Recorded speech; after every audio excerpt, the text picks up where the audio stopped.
Tērāns Sarnai.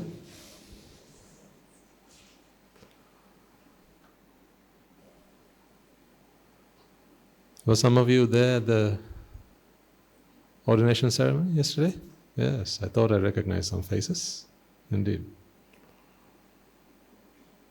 Thank you for making an effort on your behalf, as much as on behalf of anyone else.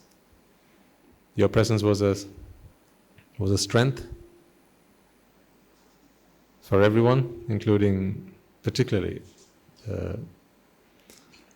noble sons who took that great leap forward in their life. It's not an easy thing to do, to actually walk the walk, because it takes a lot of courage, a lot of bravery, valor.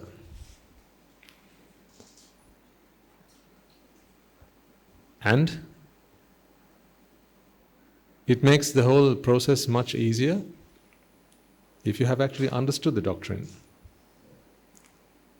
Because then you're doing it not because I'm saying, it's not because I'm asking you to, or not because someone's encouraging you to. The encouragement is still useful, but that is not the main reason. When you are convinced that something out there, whatever it might be, is what you have to do to be happy, no one needed to convince you, right? No one needed to push you or push you on, prompt you. Just imagine, just remember, when we were younger, there were plenty of things we'd like to do instead of doing our studies, for instance. Teachers in the room, parents in the room, you know exactly what I'm talking about. And when we were younger, we were the same. Today we wonder why our children don't listen to us, and why it's very difficult to get them to do their homework or do their studies, because we always say that their minds are elsewhere. What is this elsewhere? How do you define this elsewhere? It's what they believe makes them happy. That's why it's there. But let's just say there was someone who was so determined. They'd made their mind up that they were going to get the best grades, they wanted to pass their exams, do really well in their academics, perform really well and come out top, right? And if now that is what they want, then they're self-motivated. When that desire arises in your own mind, when it is what you want, then no one can stop you. Either now, today sometime, or tomorrow, or some point in the future, you will somehow find a way to make it happen. So the whole purpose of these talks really is not necessarily to prompt you to ordain or to come into the sasana in that way. Really, my only intention, and this is hand on heart the truth, my only intention is for you to understand the truth. What you do after that, I don't need to spell out for you. That should be your own choosing. Because once you have understood the truth, there are two ways in which you can get to that truth. Either you can rocket yourself to the truth, or you can cycle yourself to the truth. You tell me, when you know that there is something that delights you, something that makes you really happy, how soon would you rather get there? Take your time, slow and steady, merrily, or before you know it, you want to be there. You want to get there as soon as you can, right? That's the thing. It all depends on whether you have understood that what you do today is what makes you happy, or this promised land that I show you about, I talk to you about. Two kinds of paradise we know exist now. What are they? There's paradise, and then there's your paradise. Sorry, I mean...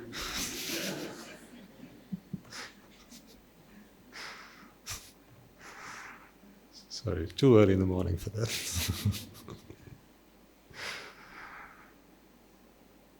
Honestly, folks, all I want you to do is to understand the truth. That's all.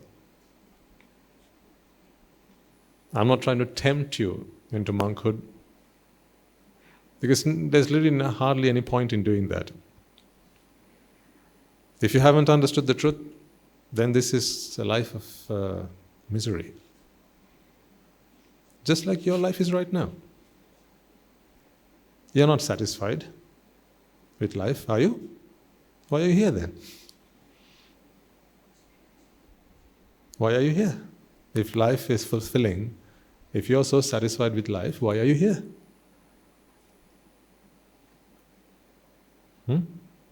So if you come into the sasana with no understanding of the Dhamma, then your life there is going to be the same as your life here. I know for sure you're not happy with your life. What is the evidence? Sunday morning.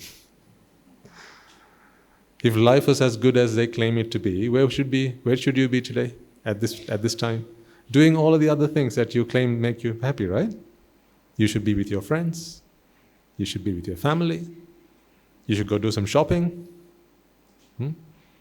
Go on a trip.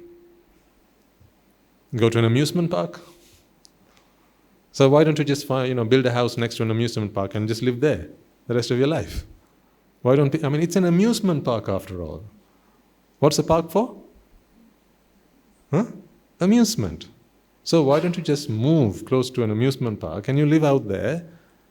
Right? Maybe you can even find a job at the amusement park, and they'll probably give you discounts on the rides and all that. Maybe staff go free, perhaps, right? So why don't you do that? Where's the amusement in the park? Although they call it an amusement park. It's like, there's the ride. You have to bring the amusement with you. Is it not like that? Imagine there was a pub, and the policy was bring your own drinks.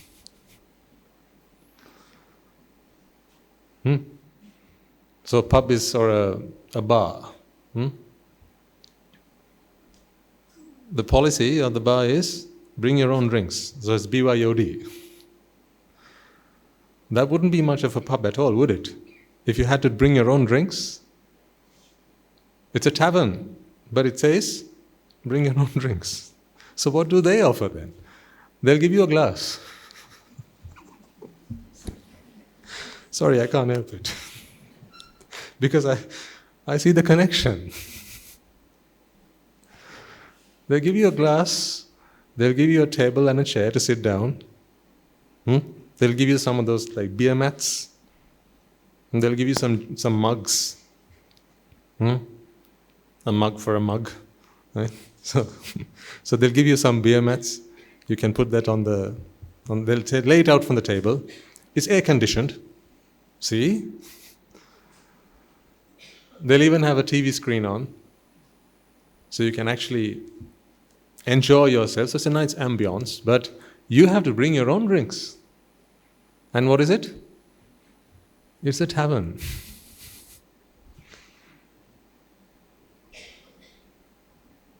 It's a pub. I could say the same about a restaurant. A restaurant whose policy is bring your own food. Who would go there? Put your hand up. Or a hotel, bring your own bed.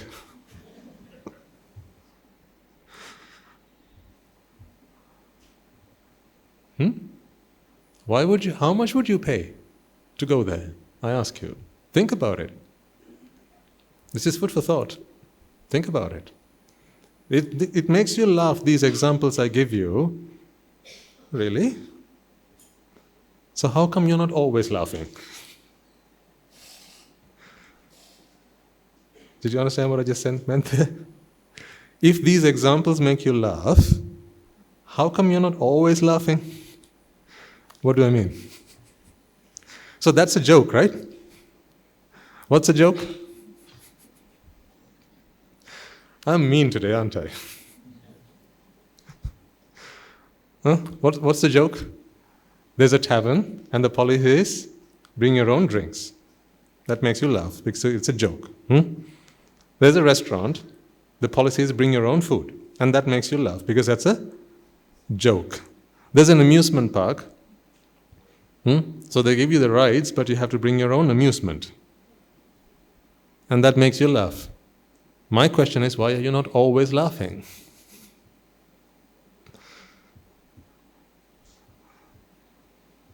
Did you get it?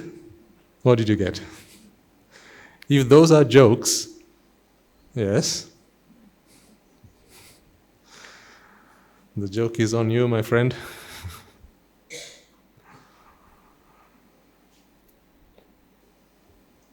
If I'm making this stuff up and you think, I'm just mocking you or ridiculing you, and if any of what I'm saying does not make sense, I'm just cooking up, fabricating truths, please let me know. I'll stop. And I'll relate to you some nice Jataka story. Or we'll talk about Peter Pan and Tinkerbell. Right? If you're accusing me of fabricating stuff, then we'll talk about Peter Pan and Tinkerbell and how they lived happily in Neverland, and we'll call it a day. My question to you is, why are you not always laughing?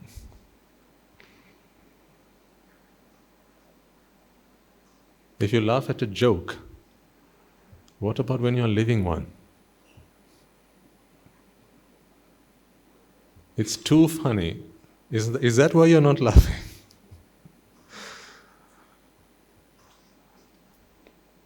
No, but I love you really. And that's why I have to at least help you open your eyes to this reality. You're mocking yourself.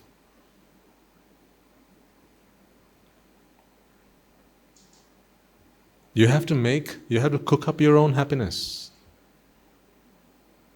Or your own pleasures, because pleasure does not exist out there. They'll tell you it's a delicious bar of chocolate. It'll even say that on the packing. But it's wrong. It's a lie. Delicious does not come with the chocolate.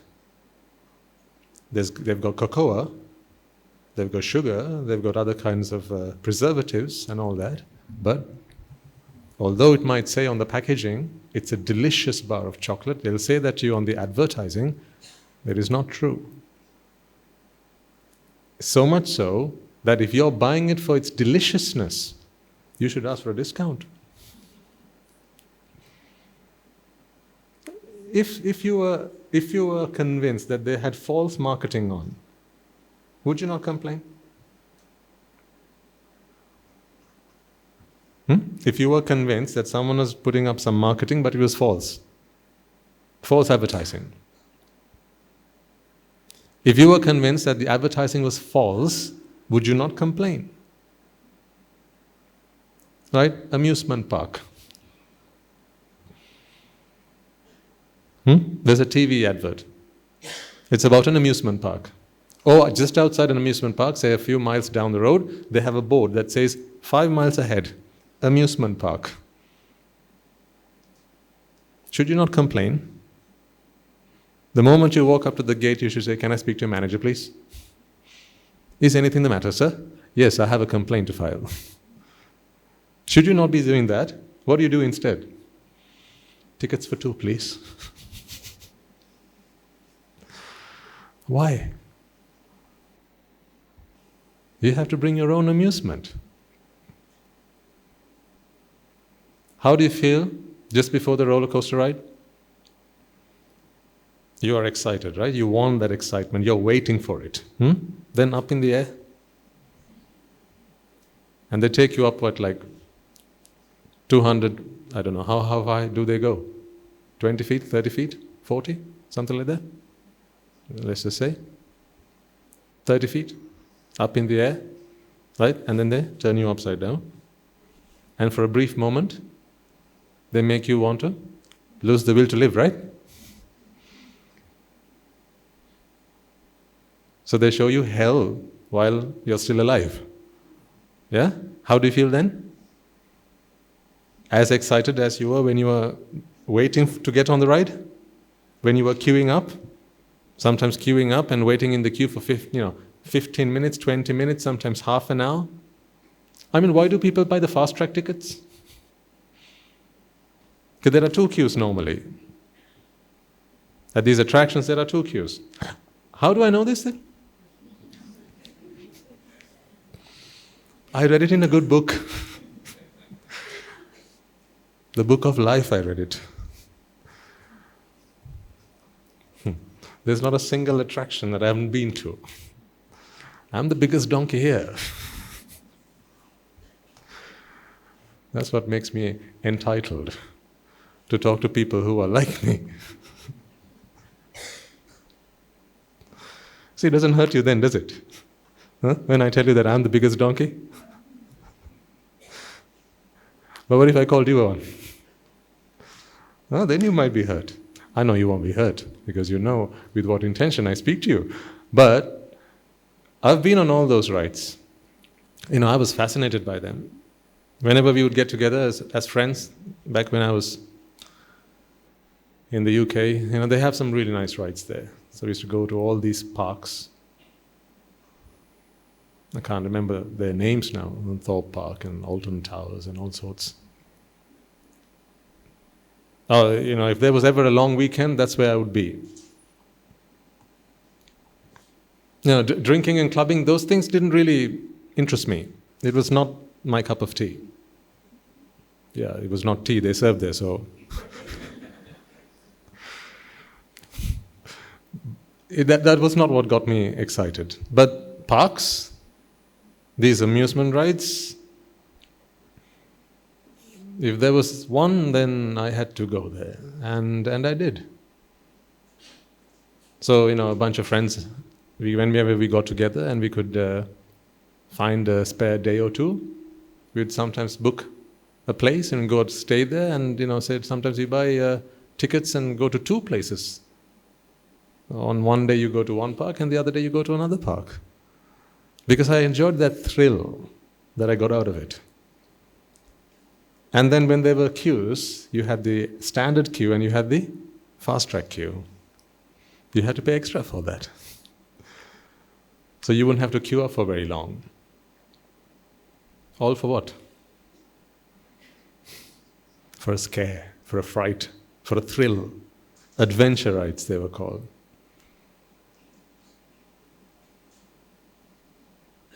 Little did I know that it was all false advertising. They had the park. I had to take my own amusement with me.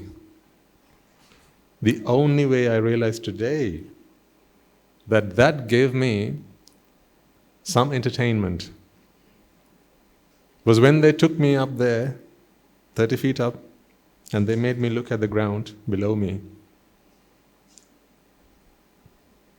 Well, there were some, hasn't really happened to me, but there were some who wet their pants because they were just so scared.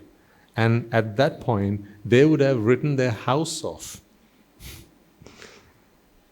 right? Just to be brought back down to the safety of earth. Anything you would have asked them to give you, they would have given you. Because in that moment, all they want is their life back. So after the ride, you are safely back on ground and you feel good. Why do you feel good?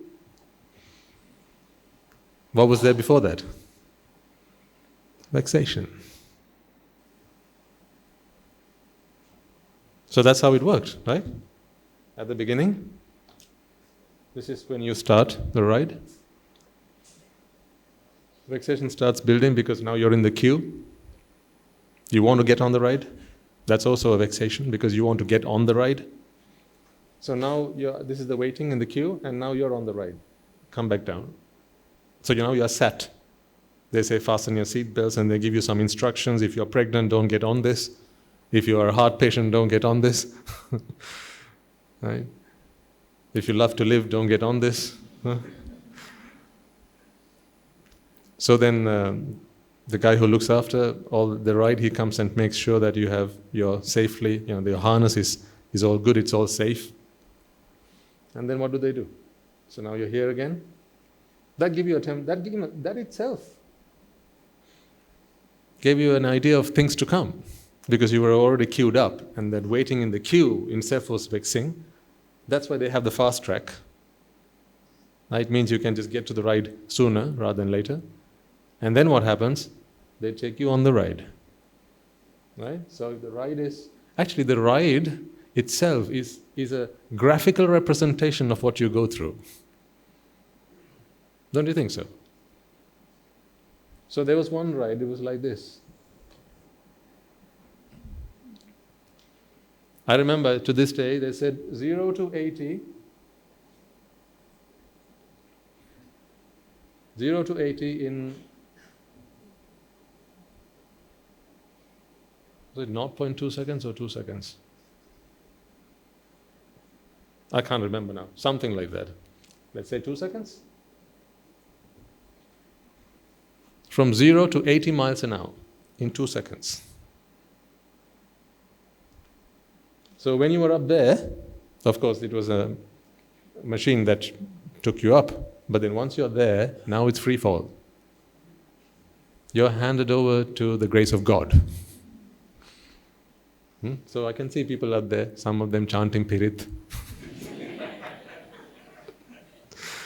I'd go with my friends, right? So some of them going, Iti piso bhagavara.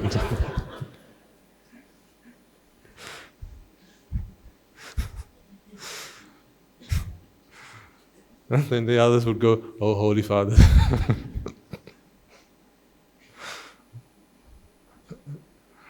Some of them would close their eyes. And then they would wonder, why did you get on the ride in the first place? Yeah, right? I mean, if you're going to close your eyes while you're up there, why did you get on the ride in the first place? So what happens now? Remember, this is a graphical representation of what your mind's going through right now. See? What is this? What is this build-up? In one word? Vexation. Yes, vexation. Because vexation comes in many forms. It can come as grievance, it can come as sorrow, it can come as fear, expectation. There's a whole bunch of things going on here. And then, of course, and you're back to the safety of the ground. All this that you experienced, what would you say that is? Yes, relief from the vexation that was built up as they took you up there. This is that relief that you experienced. So when you're down here, back where you started, now you're just so excited, you've got tears in your eyes, right? You just can't stop talking about how thrilling that ride was, right? You are where you started. It's the same place. I mean, 2 seconds ago, or let's say it took you another 10 seconds to get you up there. So 12 seconds ago, you were at the same level, same distance. You were back where you started. In fact, at this point, you get off and a few other people get on again. But here's the thing, this is the cell. The people who are waiting to get on, they hear you talking about it. What are you doing at that point? False? False what? False advertising. Because what are you doing just at the moment you get out? You're going, oh my God, that was like, oh my God. That's what you're saying. Because, you're laughing. Why are you laughing? It's an expression of relief. That's what it is. This is not pure happiness. It's not. It's an expression of relief.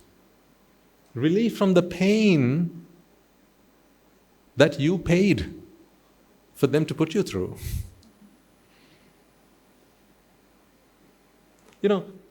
I'd say that most of if you simply consider the physics here, right?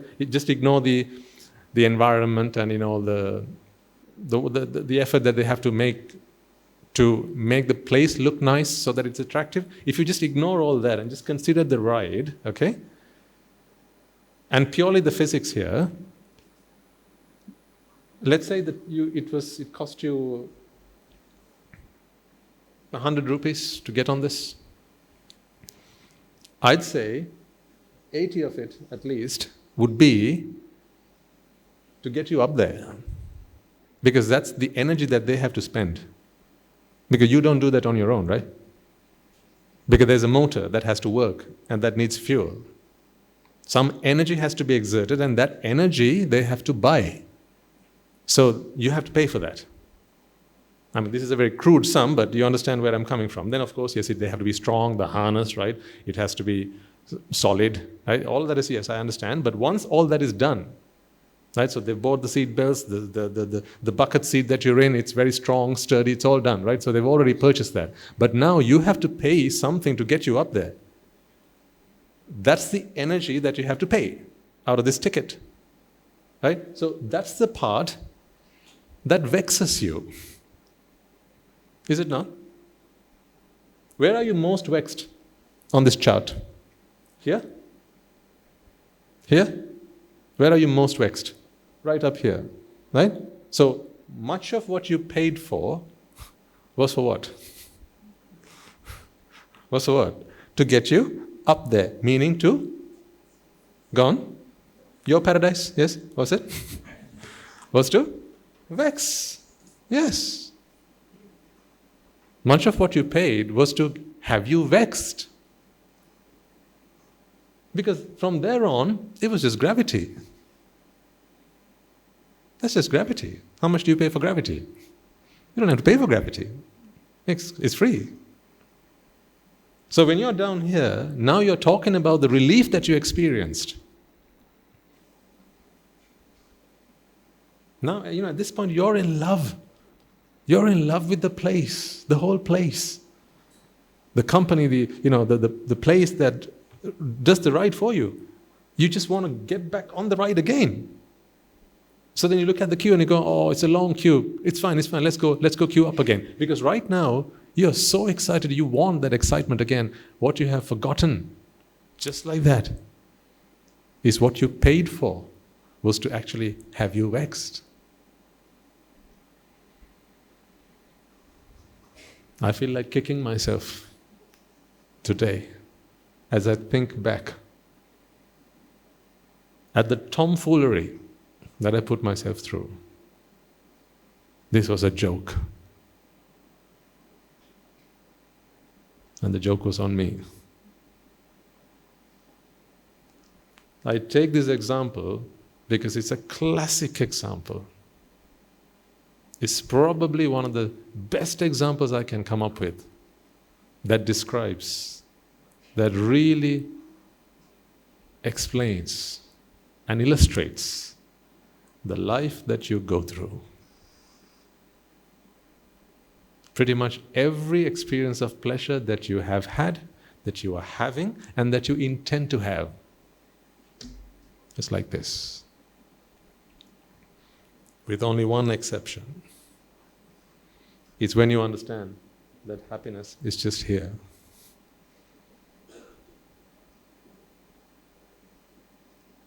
For most people, their happiness is here. These two spots, although they're the same level, they're worlds apart, because this one comes after the pain. That's why they call it gain. What's the saying? No pain, no gain. See? You have to have the pain beforehand. This is a roller coaster. A classic example of how you live your lives. That is why in a bar of chocolate you don't have deliciousness. You have to bring it. Just like I said, if this is an amusement park, who brought the amusement? Is this amusement up there? Are you amused when you're up there, 30 feet above safety? Do you feel amused while you're there? Do you? No, what do you feel? Anything but, right? There. Where do you feel amused? Down here. Where? Right where you started. I mean, it's the same height from sea level. So what's the deal? You're back where you started. If getting here is so delightful, should you not be feeling exactly the same way when you were here? But did you? No. So you had to put yourself through pain first.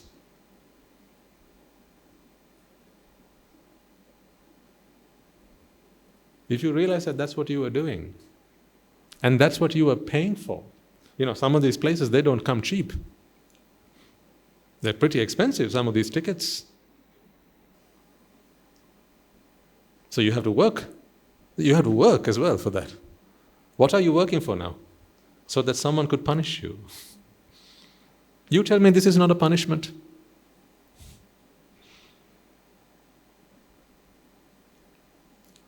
Go on, you tell me that this is not a punishment.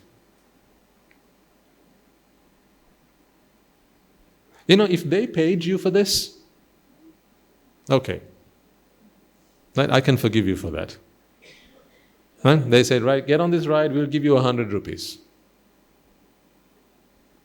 Then, at least you've earned some money out of it, right? Then you can go and pay your bills or, pay the rent or something with that money. Right? On the way home, you can stop at a restaurant and have something to eat or something.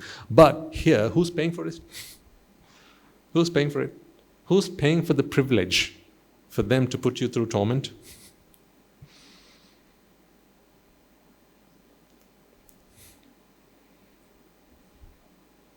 So what should they do? Shut down all the attractions? Is that what they should do? No. Of course not. People should make their money. They need to find a living. They're not deliberately hurting or harming anyone. People are volunteering. They have volunteered to come and queue up. No one's forcing them. No one's bending their arms. No one's twisting them.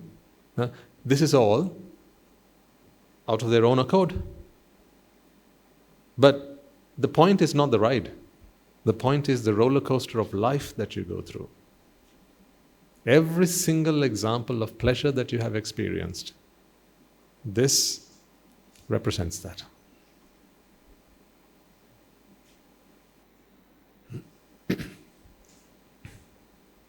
In any facet of life. That's why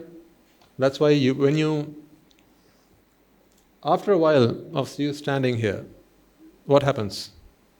So you've just finished the ride, okay? So the very next second you're excited about it, you're talking about it, right? You just can't contain yourself. 5 seconds later, how are you feeling? 10 seconds on, how are you feeling? Does that happiness does it stay on? Are you feeling quite the same? Are you feeling just as excited and elated as you were just a moment after you got off? No, right? So what must you do to experience that again then? To get to heaven, you have to go through. Come on. Go through? Yeah, well done. To get to heaven, you have to go through hell. Who wants that? Put your hand up. Why am I the only one who's got their hand up?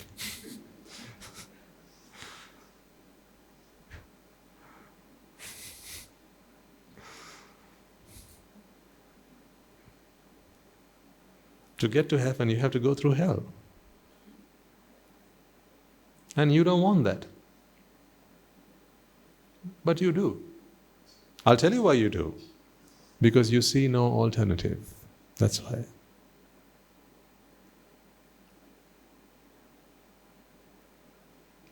You see no alternative. That's why. How many young people every year do you think spend many days, weeks, hours collectively if you did a survey? These places, they are fabulous, they're fantastic, right, for the way that they market themselves. Sometimes, they have a huge budget, mainly for safety, but then secondly, to market their services. They have huge budgets on that sort of stuff because they have to get people excited. And then they bring people, young people. And then they queue outside, waiting for a chance to just go on that ride. Sometimes people would queue up for an hour and a half at a time. How long does the ride last? 10 seconds up, 2 seconds down. Yes? 12 seconds. 1.5 hours you spend queuing up outside. Just take a moment, ladies and gentlemen. You know, the incentive to queue up for 1.5 hours and to pay the price for the ticket is what they hear people saying as they get off the ride. That's the incentive. And once they've gone through it once, that experience of euphoria, that pleasure that they experience, that's the incentive. Fool's paradise. That's the incentive. 1.5 hours of queuing up for 12 seconds. I repeat, 1.5 hours of queuing up. You wouldn't queue up that long for your breakfast. Would you? You wouldn't queue up that long at the barista. You wouldn't queue up that long for your coffee.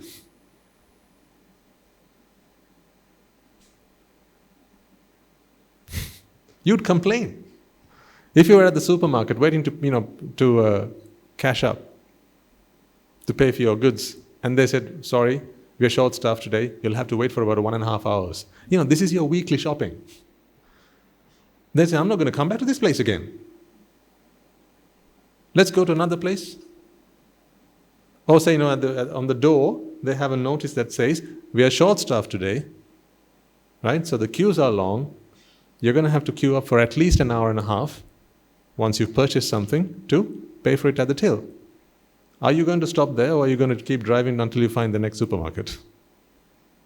Come on. Don't be quiet now.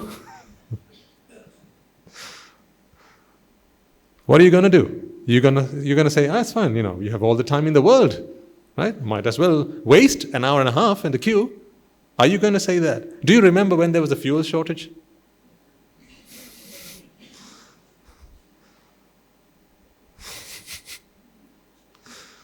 Did you enjoy that waiting?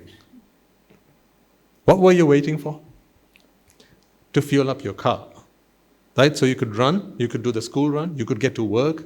In case of an emergency, you could take your loved ones to a hospital or something, right? These were important things in life you were queuing up for, but you didn't like that. Supermarket, you're queuing up to buy your groceries so that you could live off it for a whole week at the very least. Some people do 2 weeks of shopping at the same time. That you didn't like. Because you thought, we're wasting our time, right? It's not fair that we have to queue up when we're spending our own money at the supermarket. What kind of service do you have? It's gone to the dogs. Remember what the things you used to say? And then when you walk up to the counter, and the cashier is there, you take up all your vent and your frustration on that poor lady, right?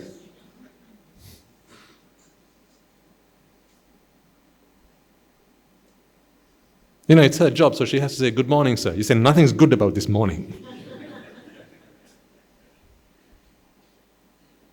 Keep your good morning to yourself and just cash this up soon, right? Because you didn't enjoy the fact that you had to queue for 1.5 hours. Is that the same thing you tell the operators?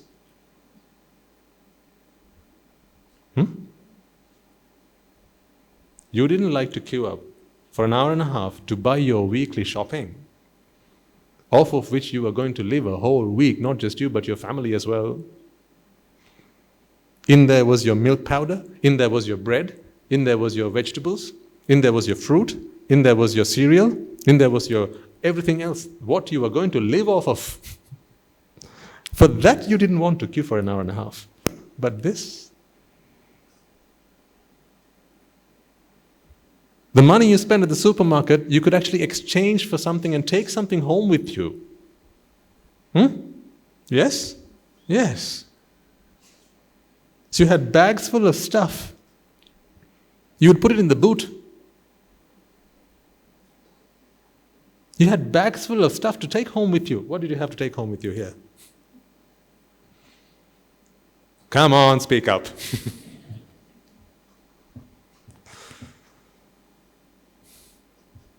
See?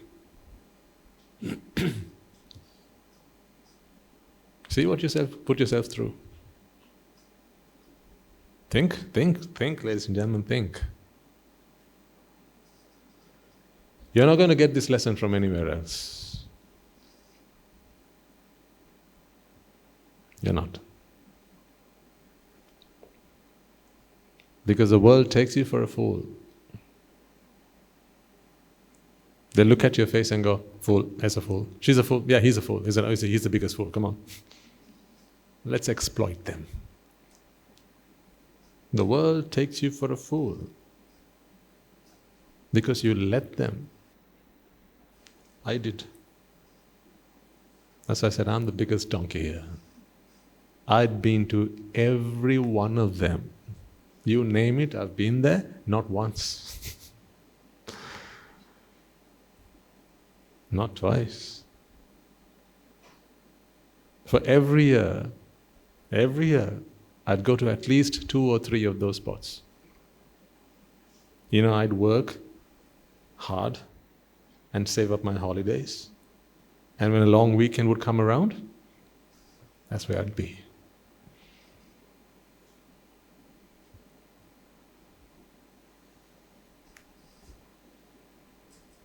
People will tell me, there are times when these rides go wrong. Yeah? Sometimes, on YouTube and whatnot, they used to have these videos of how things had gone wrong. And the safety harness came loose or something. The safety, was something had happened.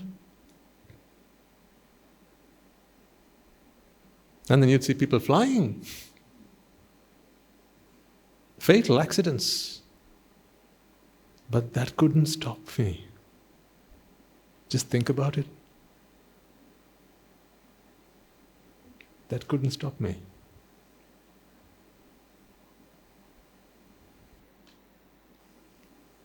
Do remember, this is an analogy. Whatever is true here is true for every other experience of pleasure that you go through, more or less. So you tell me whether this is worth it. Is this the happiness that you want out of life? Don't you think this is an insult to one's intelligence? Could I claim to be an intelligent man? I'm talking about myself, okay? You're off the hook, right? Would you agree? If I were to tell you, so I got myself a first class honors. I also got the Queen's Award for the best end of year dissertation and all that. So, I was a smart guy when I was at university. And I was here.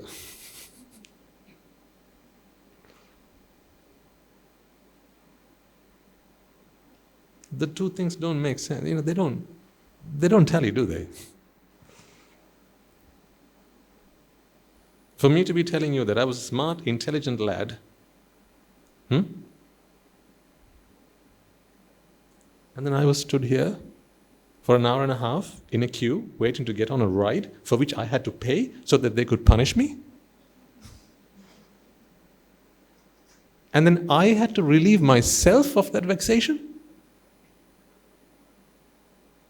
They gave me hell, I had to bring heaven with me. Who pays to go to hell?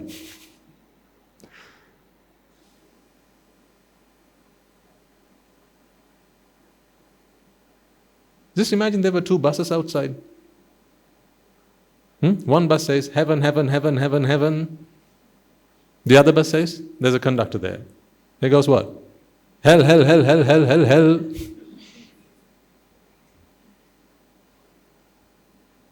Okay, they're both free. Let's just say. They're both free. Okay? Which bus would you get on? They're both free. I'll come to the next question in a moment. You don't like where this is going, do you? Come on, play along, right? I mean, you play with your own life in this way, so come on, let me have a bit of that fun. Huh? So they're both free. One's going heaven, heaven, heaven, heaven, heaven. The other's going hell, hell, hell, hell, hell. Which one would you get on? Which one? Heaven. Yeah? Sure? Okay, why? Why? Because that's what you want to get. Yeah, but the hell bus is also free. It's free. No? Still no? Okay, right, next question. The heaven bus, they charge you. If you want to get on the heaven bus, they charge you for the ride, but the hell bus is free.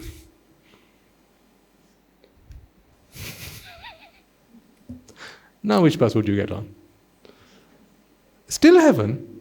Hey, hang on. But the hell bus is free. It's a free ride. The heaven bus you have to pay for. Surely that must tip the balance for you. Yeah? So you would get on the which bus? Hell bus. Which one? Heaven. Still? Even when they charge you for it? Oh, okay.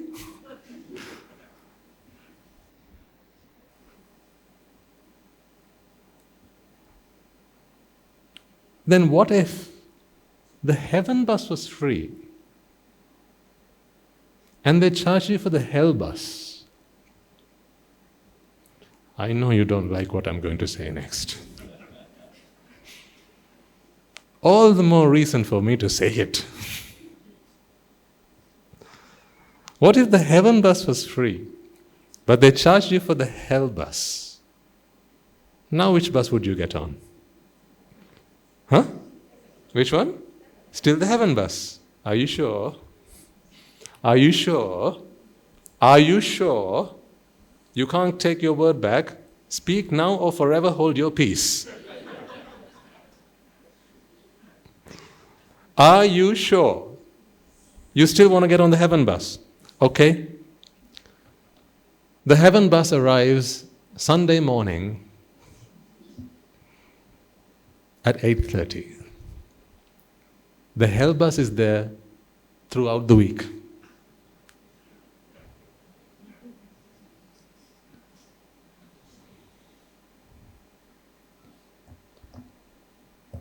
The heaven bus is free.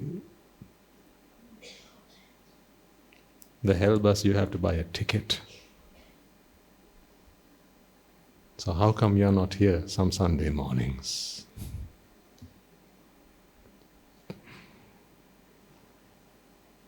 How come you're at a party? How come you have to go to the restaurant? How come you have to go traveling, go on holiday?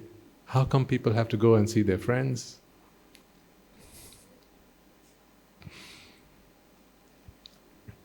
How much is Nibbāna?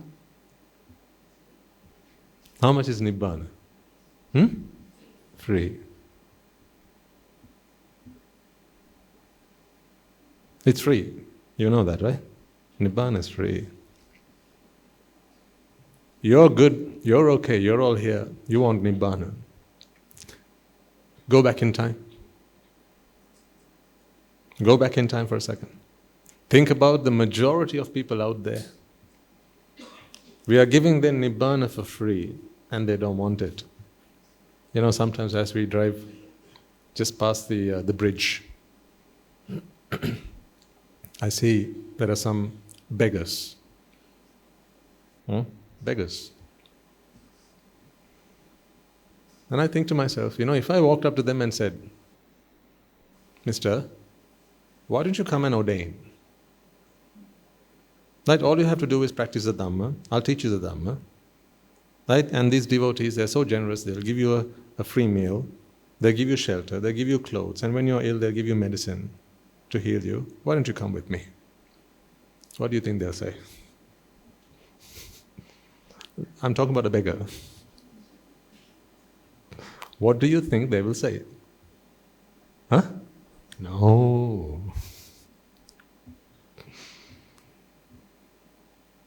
Why? because they want to get on the hell bus. And it's not free, that's why they're out begging. That's why they're out begging.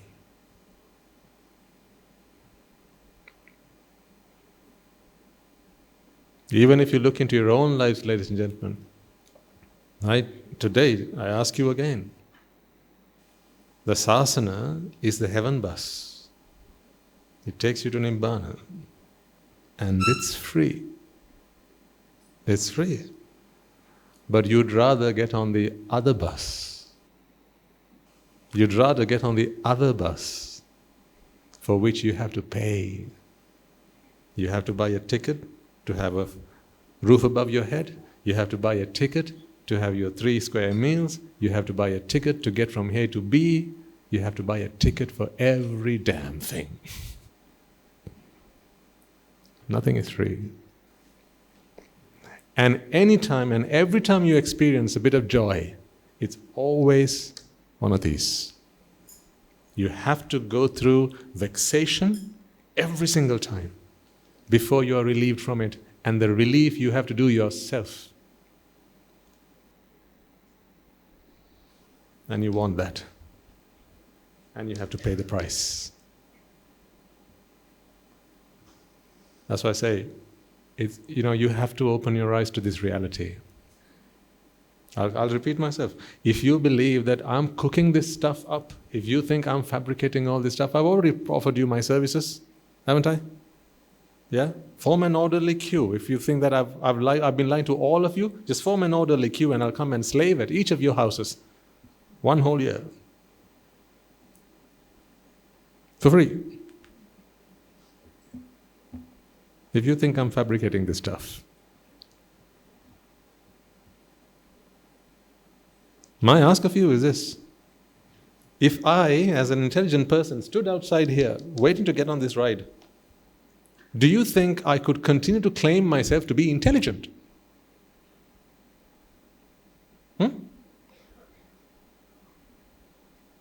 Would I not be insulting my teachers? Would I not be insulting my parents? Would I not be insulting everyone who's taught me something?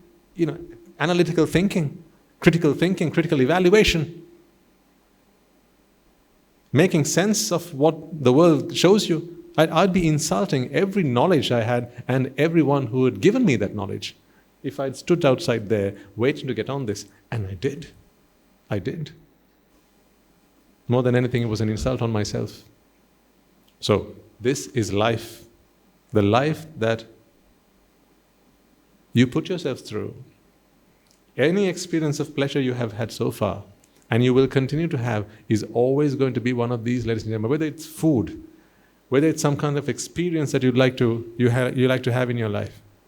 Anytime you're experiencing pleasure, please remind yourself that this is what you're going through. If you can't break your addiction to pleasure, at least when you're going through it, give it some thought. Just give it some thought. Do yourself that favor at the very least. If you can't break from that addiction.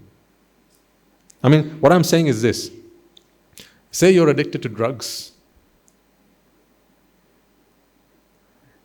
At the very least, when you take a sniff of that stuff, at the very least, before you inject yourself with that stuff, remind yourself that this is a drug that kills you from the inside.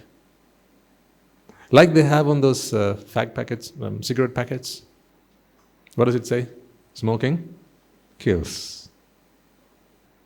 People smoke nonetheless, right? And they even have really graphic photos, right, of oral cancers and all sorts, but people still smoke, right? So that's meant to disincentivize. Oh, what's the word? Disincentivize? Anyone? Disincentivize? Disincentivize? Yeah, that one.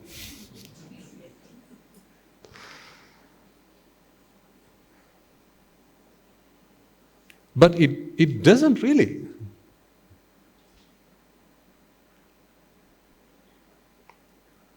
Kudos for them for actually making an effort, but the same people who pack all that stuff, they're the ones who print it. Maybe it's a government regulation. Fair enough, but nonetheless, it hasn't stopped people from smoking. They will look at it and then they will still smoke. But at least, if they gave it some thought, this is what each puff will do to me. This is a picture of my lungs just as much as it is a picture of someone else's. This is what could be if I continue with this for the next 10 years. At least one day I have to stop this. Because although it gives me a temporary sensation of, a boost of pleasure, whatever that experience might be for someone who smokes, this is a killer. At least give yourself that thought. So in the same manner, I tell you, ladies and gentlemen, whenever you go through an experience of pleasure in your life, at the very least, give it some thought. For every Sunday you have spent here, that's a huge investment of your time. Excuse me. It's not the 2 to 3 hours you have to spend here, it's also the time you have to spend getting here and the time you have to spend getting dressed. Then you have to drive yourself in the traffic, and then you have to be here, and if there's someone else who have to leave at home, you have to make arrangements for them to be looked after while you're here. And then when you get back home, then again you have to dress down, and then, because you can't go around like this, you have to get back into something more fashionable.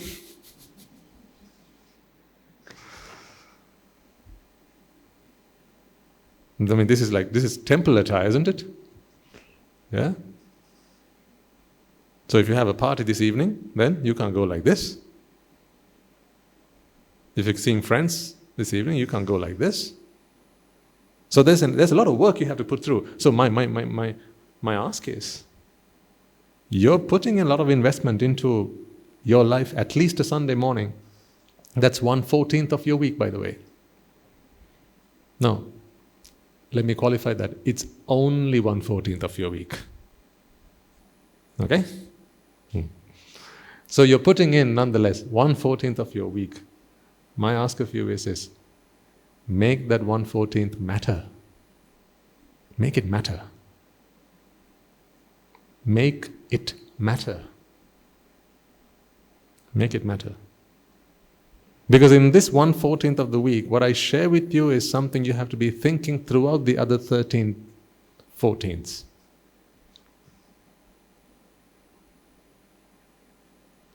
So that you can have some safeguards.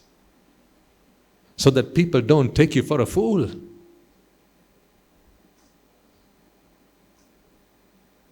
So people don't think that you're an idiot.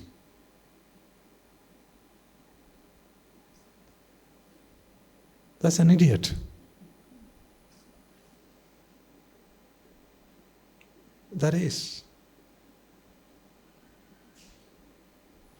He pays.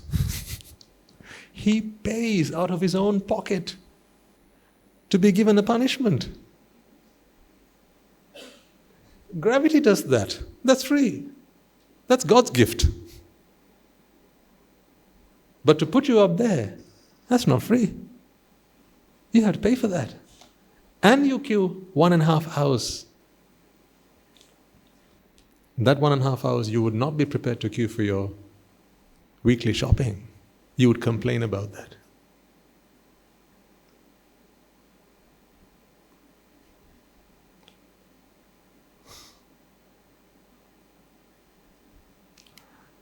I'm not trying to rob you of all your pleasures.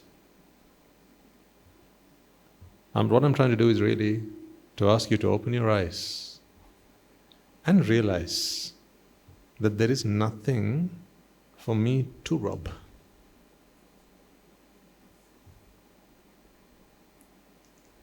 I like the sound of that. Can I repeat that? May I? Thank you. You're so kind. I'm not trying to rob you of your pleasures. You might feel that way. Every morning some comes and he talks yabba, yabba, yabba, yabba, yabba. He's trying to he just keeps bursting out bubbles. Life would be so good if Swaminathan just didn't come and talk about all this nonsense. Why can't he just come and give us a Jataka tale or something like, or just teach us how to live happy lives, as happy married couples and have a nice family going, right? Maybe how to keep a couple of pets or something, right? Maybe make a nice pudding or something, and the spiritual significance of that, huh? Or maybe he could just come and teach us how to do a bit of meditation, just a bit of meditation, right? Maybe how we can breathe in and breathe out and breathe in and breathe out and just relax. Why can't he just teach us something simple? Without making me feel miserable at the end of a Sunday morning. I'm not here to tickle you.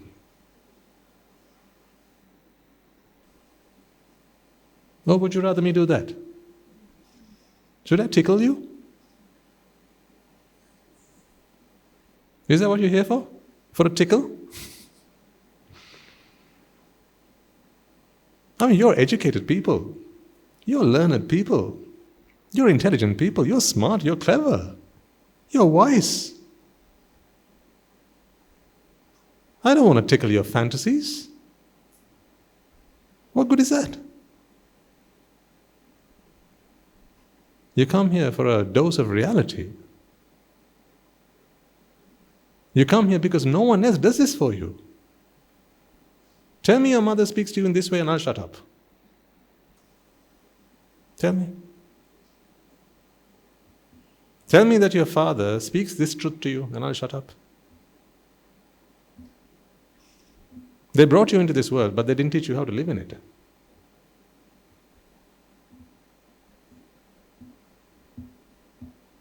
No? Which one's harder? One can even be a mistake, the other cannot. No? You can have a child by mistake. You can conceive by mistake. But you can't teach someone the truth by mistake. It has to be done deliberately with love and compassion. You don't need love and compassion to conceive a child.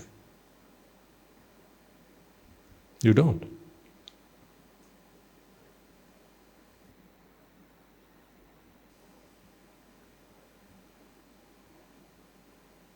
But to bring it up,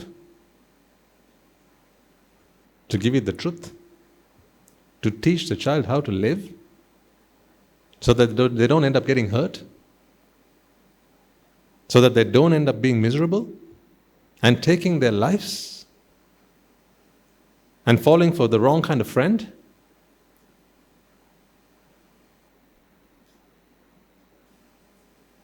And completely ruining their lives. For that, you need something more than what a mother and father can do. I'm not your biological mother or father, but I try and be your spiritual mother and father. Because that's what my teacher did with me.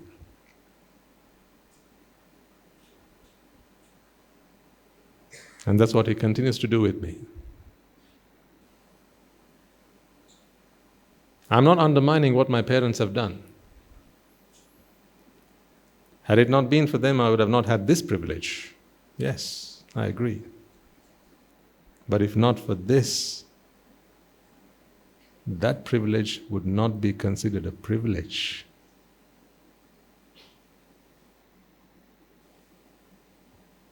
What good is it to be born human if, once you are born, you're not taught what it means to be human?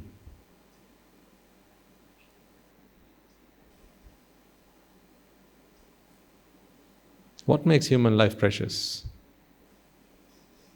It's the knowledge that you acquire after you are born as to what being human is all about. That's why when you don't teach that stuff, the rest of the world will curse you and the womb that conceived you, and one day the tomb under which you lay. They will say, this is a human who shouldn't have been born.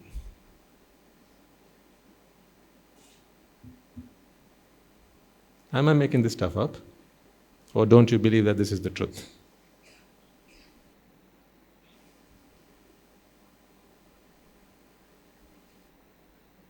That's why there may be some people in your lives even that you might have come across. You don't want to associate with them now. You don't like them. Because all they do is they just go spreading hatred and malice and anger. They're a curse, both to themselves and the people around them. You may know one or two people like that. Those are the people that you might sometimes have felt, the world would have been a better place if they hadn't been born.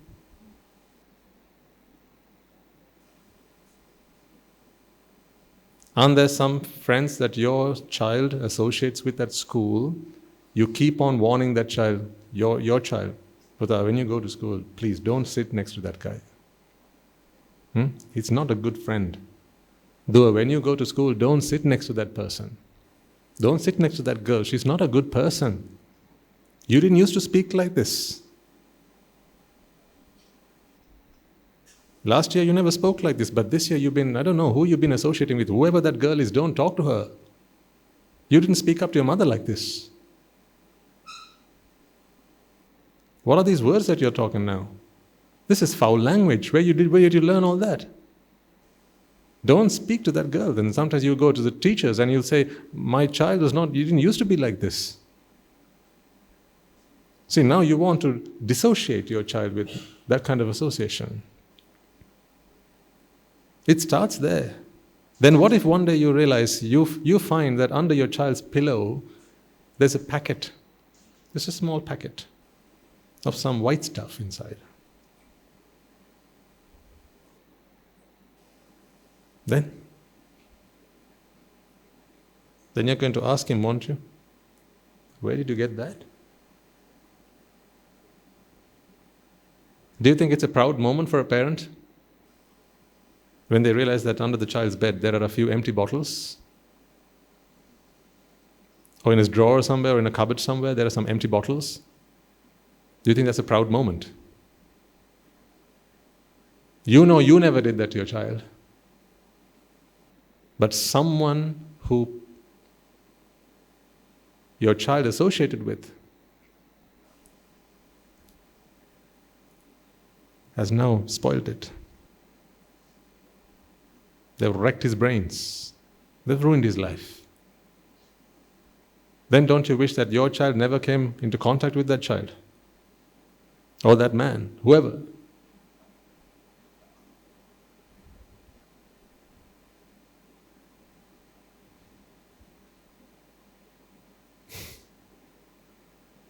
See, these people, if you don't help them, they will continue spreading like a virus. And then lives that they touch, they will also be ruined.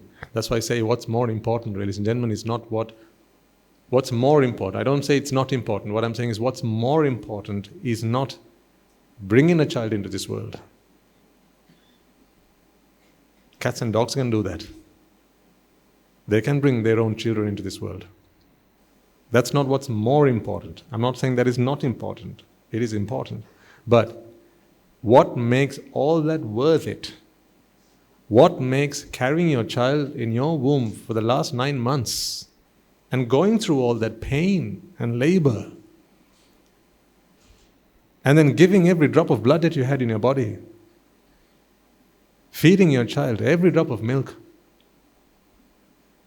on which your child's life depended, and then toiling yourself day and night, working like a dog, sweating like a pig, working your socks off as a father to protect, to keep safe, as a mother to nurture. All of that would only be worth it, I tell you, ladies and gentlemen, if after you have brought that child into this world, you teach it how to live as a good human being. You teach your child how not to fall victim to its own desires. See? A victim of his own desires.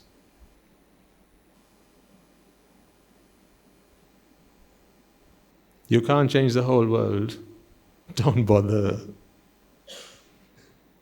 If you think you can fix your child up by fixing all the children that sit either side of him at school, then you've got another thing coming.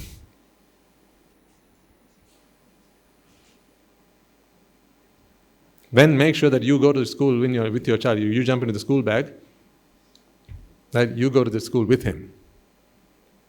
And so every school which should have one set of furniture for the child and another set of furniture for their parent, so that they can sit at the back and monitor and observe. But how can you do that? You have to pay the child school fees. You can't do that by being at school, although it's called school fees. You have to go work for that. Then you have to be at the workplace. Now who's going to look after your child?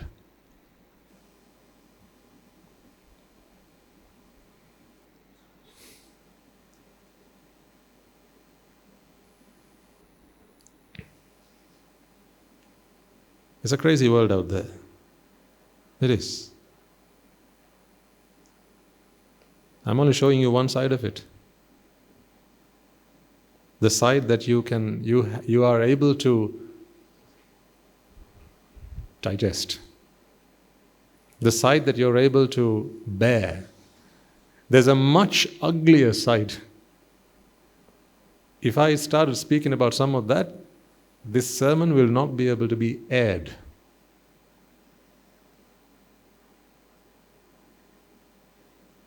There's only one answer. There's only one solution. Every human being is a victim of their own desire. Are you a human being? You're not someone else's victim. You're only a victim of your own desires. That's why a free man is a man who has freed himself from his own what? Desires. If you want to be your own sire, then free yourself from your own desires.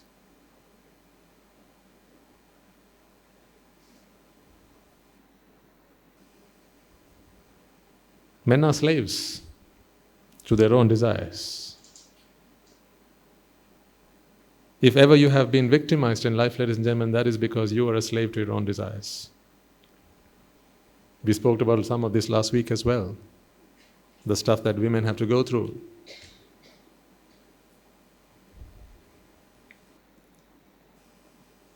Some ask me, is that fair? I have two answers to this question. One answer I can say out loud, the other I can't. Because one answer is yes, the other answer is no. Is it fair? No. Is it fair? You tell me.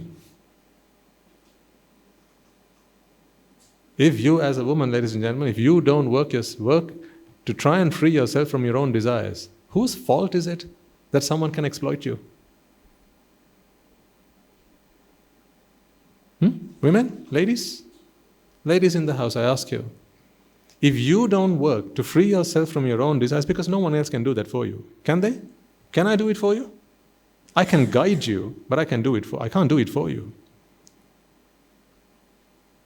If you don't work on yourself to free yourself from desire, to free yourself from aversion, to free yourself from delusion, raga, dvesha and moha, right? Leave the other two to aside for a second. If you don't work for yourself on your own behalf to free yourself from desire, whose fault is it that someone can tempt you?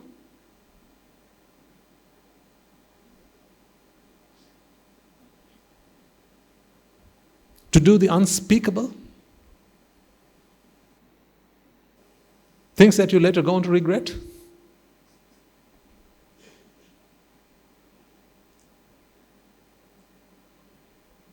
Things that society will make sure that you never forget by always rubbing it in your face?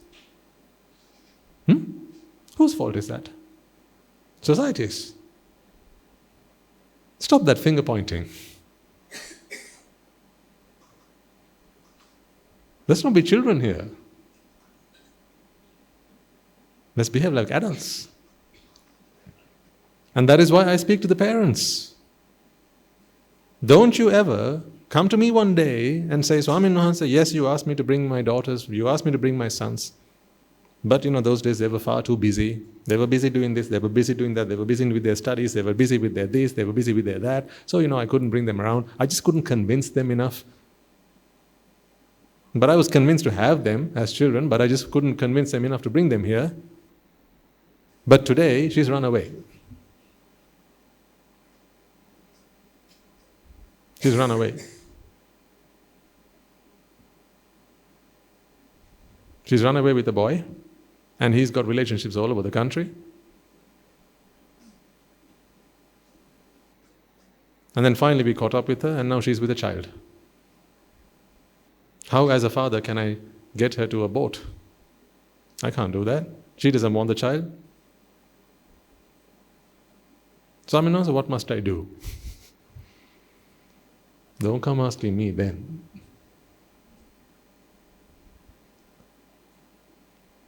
There are some questions I can't directly answer. I'm a bhikkhu. Before you get in trouble, I can answer all your questions. After you get in trouble, I can't answer some of your questions. When would you rather meet me?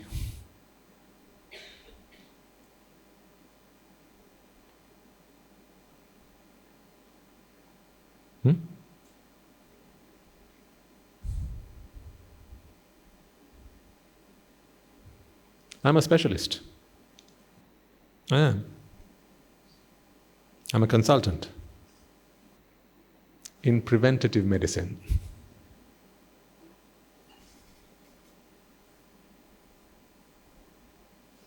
Who wants to channel? Not many.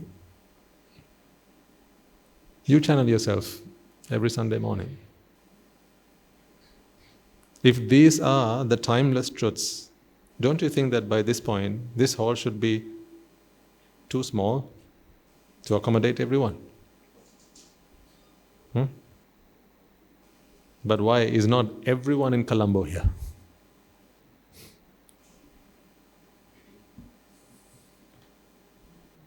They're busy. They're busy queuing up because they have a roller coaster to ride. That's why not everyone in Colombo is here.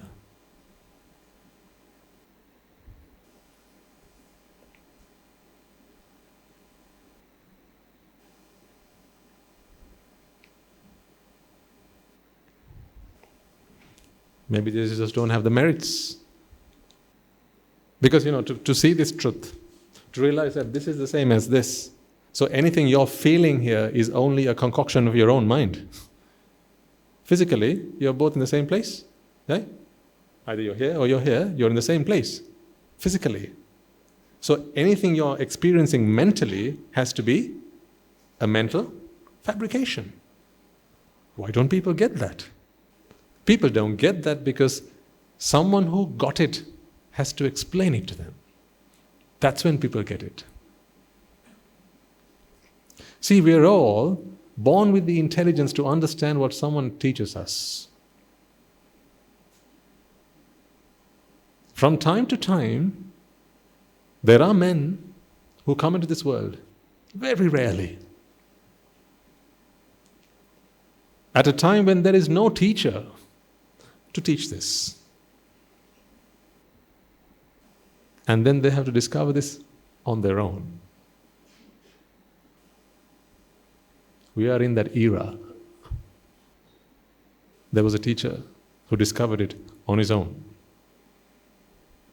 And then he spent his life teaching it to as many men and women and children as possible. And that is why the truth lives on to this day. That is why those who have heard those words come to a realization, good Lord, is this what I've been doing all my life?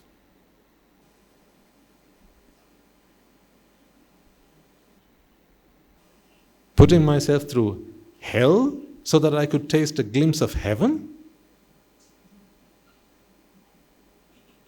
12 seconds of this, 2 seconds of heaven. After the first 2 seconds, you don't feel the same excitement. For those 2 seconds, you have to go through what? Another 12 seconds? No, there's another hour and a half you have to queue.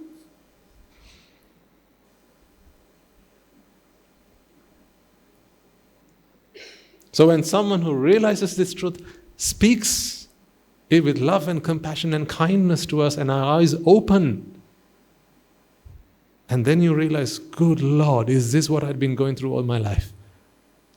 Something has to happen. I have to change. Those words are transformative. They change something on the inside. It's like if your wheels had been turning one way, all of a sudden they stop. And then they start turning the other way. It's never happened before. That's why at the beginning, it's going to be difficult for those wheels to start turning the other direction. It's going to squeak. It's going to be a bit rusty. It won't be a smooth rotation initially. But if you keep at it, if that's what you want, if that's what you really want, not because that's what you have to say to the Swami Mahansa, not because it's the right answer that people expect of you, if that is what you want deep down here, if that is what you really want, then those wheels will start turning in the opposite direction. The direction opposite to what it had always turned throughout your life in samsara. You will begin to experience that, ladies and gentlemen, if it starts turning the other direction for you. Slowly but gradually you will begin to experience that. And then when you have to stand out here, at the foot of this peak, you will look up and go, what nonsense. I'm not going to put myself through that. This is ridiculous. This is utter nonsense. I'm no longer going to eat chocolate for the sake of deliciousness, because deliciousness is something I have to create in my own mind. It's not in the chocolate. If there's something I need physically from a bar of chocolate, I'll have it. But for deliciousness, if I have to watch TV, if I have to watch a film, if I have to listen to a song because there's something from it I have to take and it's going to enrich my life, maybe a lesson, fair enough. But if I'm watching it, listening to it for the sake of entertainment, entertainment is not something that media can bring you.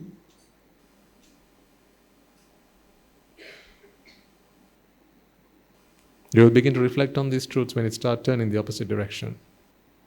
It'll make sense to you, ladies and gentlemen. It'll make sense. Right now it's making sense to you while I'm explaining to you. Because here's what I'm doing right now. I'm putting a spanner in the works. When your wheels are turning so fast in the direction it has always been turning. What Swami Mahansa does on a Sunday morning is he keeps throwing spanners in the works. He keeps throwing stuff at it. And then you see like fire, sparks, because it's completely ruining the system. Sometimes it might even hurt. Those are some of those sparks. Because it's turning so rapidly. It's been turning like that at that rate for how long? God knows how long. Throughout your journey in samsara, it's been turning in that direction. That's why sometimes Swami Mahansa has to take his time with it. I mean, I could stick a crowbar into it. I could. But the whole point is not for the wheels to go flying. It's for the wheels to come to a gradual stop and then start turning in the opposite direction. If I threw a crowbar into it, what would happen? You'd only hear one sound, and that would be the end of it. That's why this has to be a gradual process. That's why Swaminivas is taking his time. That's why on some days he'll come and say, learn to be a good person. Let's all be good human beings. Respect your elders. Do good. Do merits and all that. On another day he will come and teach you the really, really, really profound crux of Buddhism. He'll take you into the Mariana Trench, right into the depths of the vast ocean. And then sometimes he'll make you question the purpose of existence. He will ask you, why are you putting yourself through this? He'll make you seem like your life is a joke.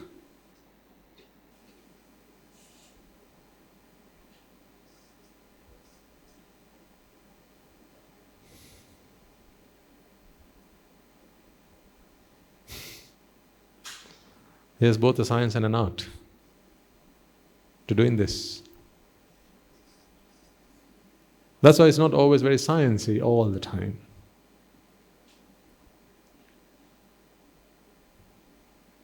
Last week, at the end of the sermon, there was something I wanted to say, and I couldn't remember it. Soon after I got up, I realized, I remembered what it was. It was simply to say, this week we hadn't really talked a lot of Dhamma. Because what I'd been talking about was freedom for women. So there might have been one or two people, maybe first-timers in the audience thinking, well, what's all that about? Is that what we came here for? Freedom for women? I'm not even a woman. Yes, sir, I'm talking about your next life.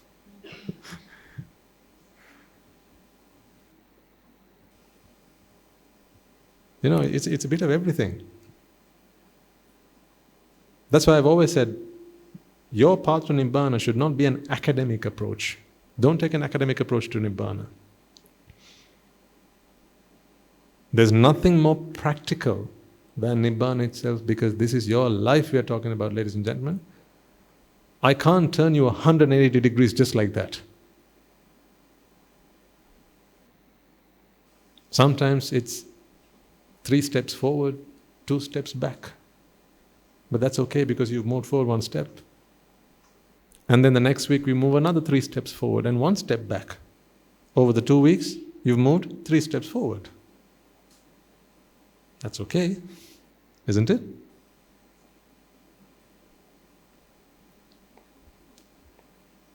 Seldom you will find there will be some, the really meritorious, the really, really, really meritorious, people who have been through this many, many, many times in their lives in samsara. To them, the moment you hear these words, the moment you realize there is truths, the moment this spark happens in your mind, like, geez, this is what I've been looking for all my life. This is it, this is it, this is it. Right, where do I sign up? What's the next step? Where can I go? Education? Yeah, whenever. I can do that whenever. Job? Forget about it. Big house? I'm not going to take it with me when I go. Big job? I'm just pleasing others. What's the point? What about my own happiness?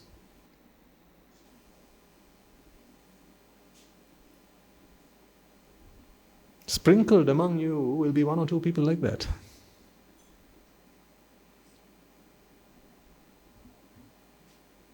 You know who you are. You're an inspiration to all of them. You are. So come to the front of the queue then. Come to the front.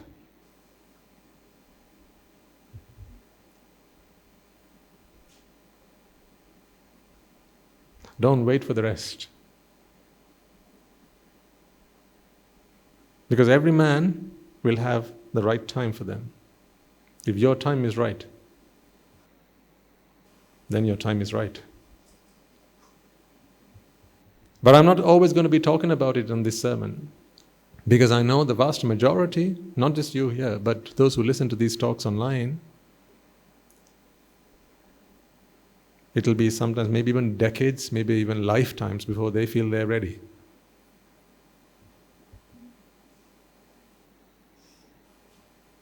But if you feel you are, then come forward. Come to the front of the queue.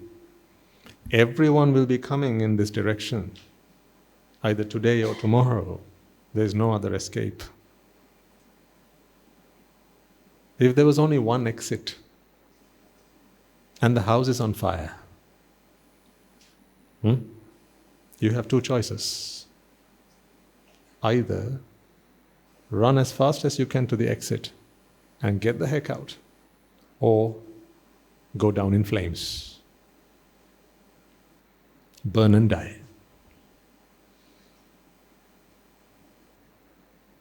See, when you play a video game, if any of you have done, there are two things that can happen. Either you win or you lose. Who here plays Mario? Shows you how old I am.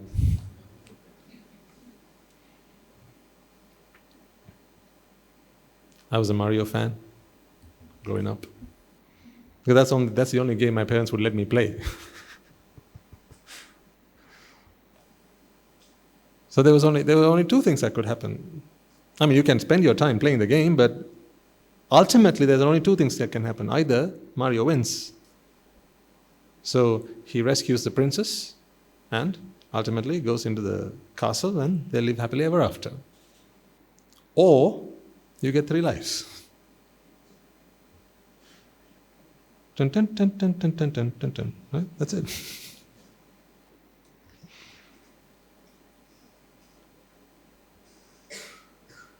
So after your 3 lives are done, you have to start from level 1. Don't you think you're playing a game of Mario? Aren't you Mario?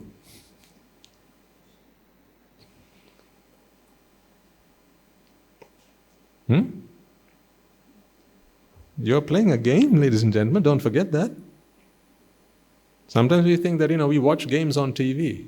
You watch the cricket, you watch the football, you watch the tennis, you watch the rugby, you watch the golf, you watch the wrestling, or whatever, floats your boat. You think that you're the spectator and you're watching a game on TV. Think again. Your life is a game. One way or the other, you have to exit this game. Either you win or you lose. There's no halfway. Don't you agree?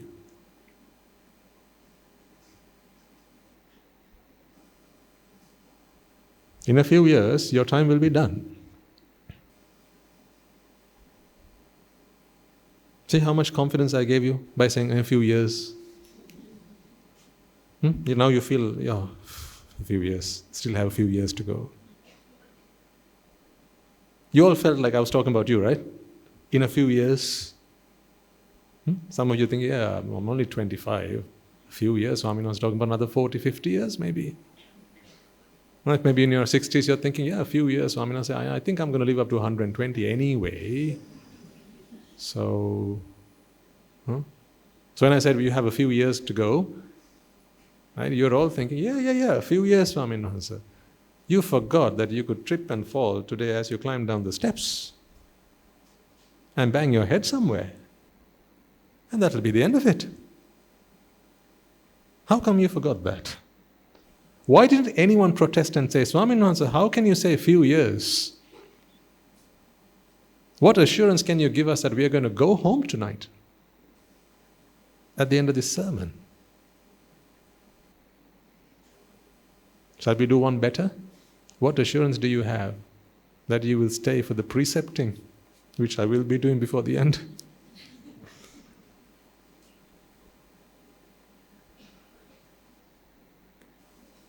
What assurance do you have? See, your game will come to an end, ladies and gentlemen. Before that, you have one of two choices. You can either try and win this game, because to do everything, you have the same time. It's not like you have some time to entertain with your friends, Right? You like to make your timetables, make your schedules, right? Plan life, right? The first 10 years, 10 to 12, 10 to 15 years, I'm going to put towards my education. Yes? The next 5 years, I'm going to put to my higher education. Right? Get myself a good degree, find myself a good partner, right? Maybe find myself a good job. And the next 10 years, you're going to put to my settling down as a family. Right? If I start a family, get myself a house, buy some property, start some investment, some divestment, right? You think of all that. You don't want to put all your eggs in one basket. Right? Nice, lovely stories. Right? And then by the time you're even in your 20s, 30s, you've already started to begin planning your retirement. No? No? Yes. When are you planning on retiring? You can already imagine, in the sunset, on the beach, she and I, we'll be holding hands and walking together like lovebirds. Oh. And then we'll stop by the ice cream parlor. And then we'll buy a couple of ice creams. And no, we'll buy one ice cream and we'll share, she and I. And then we'll sit down by the beach and watch the seagulls.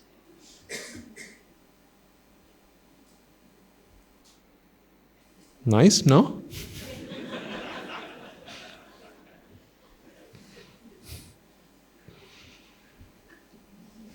Nice, no.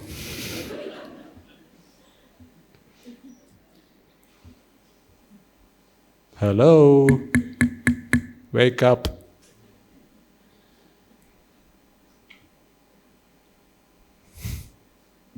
That's what the brochure says. That's not reality. Don't wait until your retirement age. When everything's done, right? Earn my living, fed, done my house, save some for the children and the grandchildren. You think you have this, your life all planned up, this time for this time for that, this time for this. This is your plan. This is your plan. I'll tell you God's plan. Right? You start from zero when you came out of your mother's womb. Here's God's plan. Get to Nibbāna. One chance, after a long time as a human being. Nibbāna. Get to Nibbāna.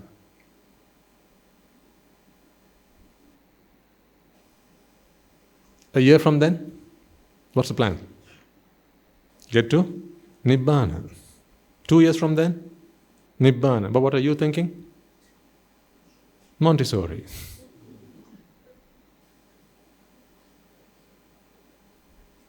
I mean, it's tough. We have it such that when we are born, we are good for nothing. Besides what? Pooing in our pants or something. That's all we are good for. And crying when we are hungry. That's all we are good for. We are good for nothing. You can't even use it as a door stopper. It's good for nothing. So the first 7, 8 years of our lives, we are wasting. Nothing we can do about it. Yes, you learn a thing or two about the world around you, but you're not going to be able to do much with it. You're not of service to yourself, you're not of service to your country, you're not of service to your mother or your father. What service are you? What good are you as an infant? You're just a liability. That's what you are. You're not an asset to the family. Are you? As a kid? An asset? No. You're just a blooming liability. That's what you are. And then, after infanthood comes childhood. Now what? You're 10, 11, 12, 13. Now in your teenage years. Now what are you? And even? Go on. An even bigger liability. Yes. That's what you are now. Because those days he only had to keep you safe from hunger. From the dog at home. But now your parents have to keep you not only safe from the dog at home.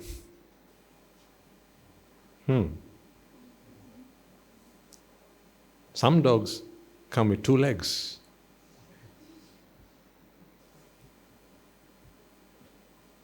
There are two kinds of dogs. Some walk on all fours. They are harmless, relatively speaking. Then there are some dogs, they walk on two legs. They're a menace. Because they make a dog out of you. No? No? Some cows, there are two kinds of cows. Some walk on four legs. If you have one at home, they're an asset. They give you milk every morning. They give you dung every evening. They're an asset. Some cows, they can walk on two legs. What if you have one of those at home? Asset?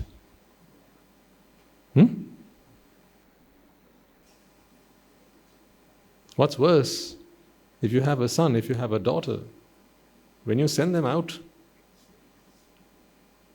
they cross paths with both these two kinds of cows. In Sri Lanka, you have both on the streets. Most other countries, you only have one. You know what I mean, right? I know I'm being a bit mean today. This is what I call tough love. Some days I love you like a mother, other days I love you like a father. I think you know which one I am today.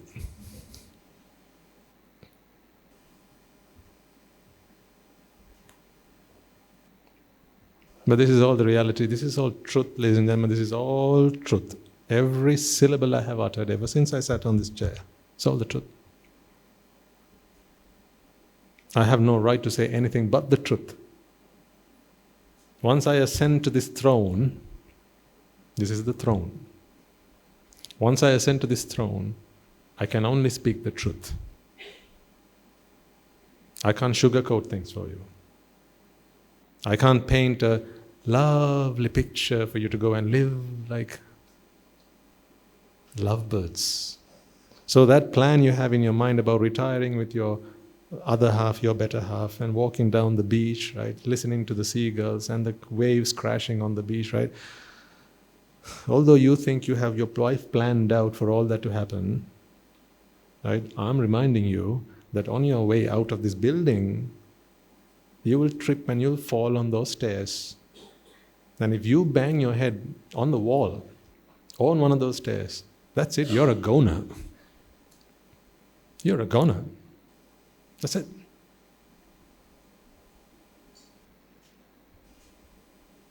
Then the only place you're going to go in a coffin.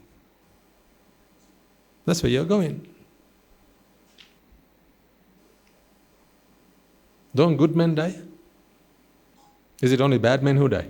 Good men, do they not die? Everyone dies. Some people don't even like me saying these things. So, we have a team at the monastery, they keep on top of our social media channels and all sorts, and they come and tell me, Swaminathan, did you say anything today about... like, not deliberately, I didn't mean to hurt or offend anyone, but is anyone bothered? Have I ruffled any feathers? So then they say, just be mindful, people see it this way, that way, and so on. If only you could see what's going on in my heart right now, you wouldn't dare to speak a word of that sort. I tell you, ladies and gentlemen, your mother and father can only bring you into this world. I'm not your biological parent. They did what they could do, and then they handed you over to your spiritual mother and father. Your teachers guided you to get here, your parents guided you to get here, for good or for worse, things happened. Every twist, every turn on the road, every junction, you had to make a choice. Some guided you, some kicked you. Some pulled you, some dragged you. Whatever happened, ups and downs of life, you have ended here. Thank your lucky stars for that.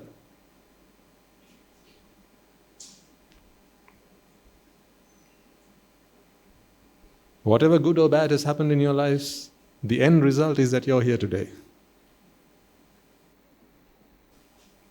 A waterfall is beautiful not just because there's water flowing.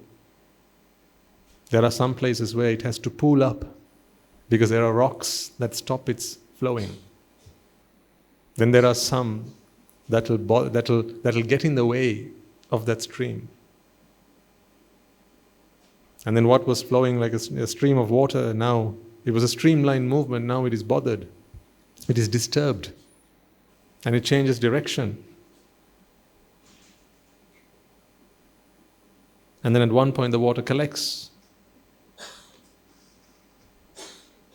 All of this is what makes a waterfall. All of this is what makes a river. All of this is what makes a stream. So they've all helped. Ultimately, no matter where it sprung from, if it ends up in the ocean, then everything helped, right? Every up and every down has helped. So if you are now in the ocean of Dhamma, the ocean of noble association, everything helped. But now it's time for you to take this moment and realize this truth.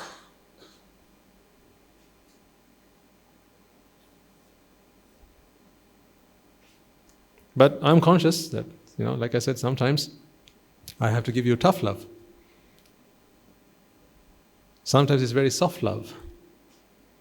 It's a bit of both.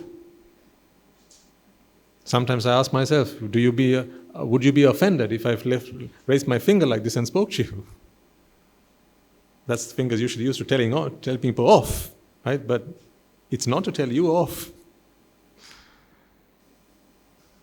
Sometimes my role is that of a teacher.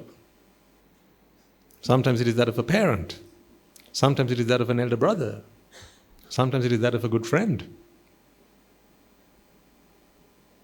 Oh, plenty of times I turn this back on me. Believe me.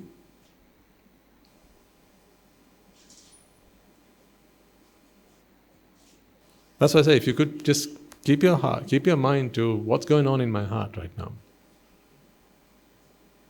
then you would see that all I want is the best for you. And yet we are strangers. In the way that you know we are strangers, in the way that I know, we are all one big family. What I'm trying to convince you is that you are a member of my family, but you still think you're a stranger. That's why you're not prepared to come home with me. Yet.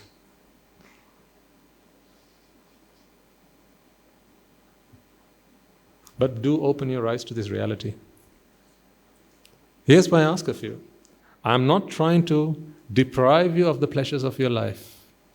All I'm trying to help you is to realize the pleasures of your life are not real pleasures at all. If someone ever asks me, Swaminathan, as a good Buddhist, what must I let go? My answer is nothing. Nothing. Don't let go of anything. The only thing you have to let go is this idea that there is something to let go. Do you understand the difference between those two? Let me say that again. If you ever ask me, Swaminathan, as a good Buddhist, what must I let go?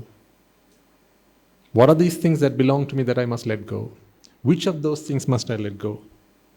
My answer is, none of them.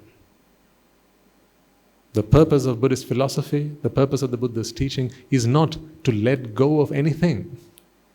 It is to realize, is to understand that there is nothing to let go.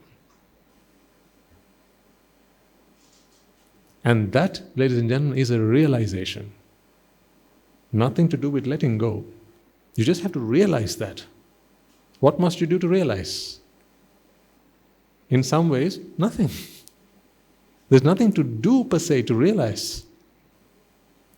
Your being here is the doing. Your contemplation is the doing.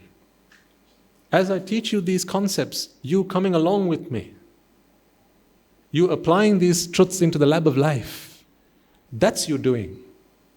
Remember, it's your mind that's attached, not your body. So there is nothing physical that you need to let go of. Can your mind be attached to physical things? Can your mind be attached to your car? Your physical car, I mean? Is the mind physical? Only two physical things can attach to each other, right?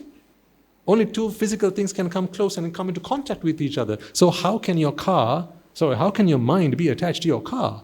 How can your mind be attached to your wife, to your husband, to your children, to anything for that matter? Your mind is not physical.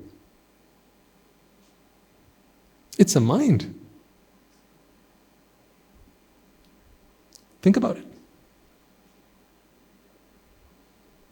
So if your mind cannot be attached to anything physical, then it was never attached to now be detached. Yes? We can only talk about detachment if we have accepted that it is already attached. But your mind is never attached to anything physical, so there is nothing to detach from that is physical. So please come out of that thinking. Come out of that thinking. And stop trying to pull yourself a tall order that you're never going to be able to accomplish. Because the moment you think that my task is to let go of and detach myself from all these things that I've worked so hard to build up, there itself you have lost. You can't move any forward from there on. Because now you're walking the wrong path. That's not the Noble Eightfold Path. And there's only one way to Nibbāna.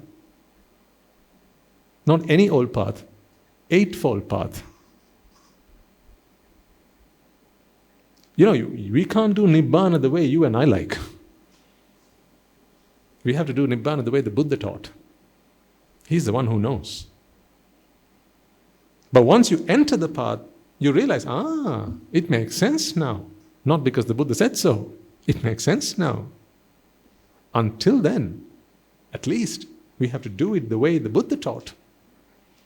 So if there are any physical things that you still have in and around you, don't try to make plans or set yourself some agendas as to when you're going to give them up, because the moment you start thinking along those terms, ladies and gentlemen, you have lost the plot.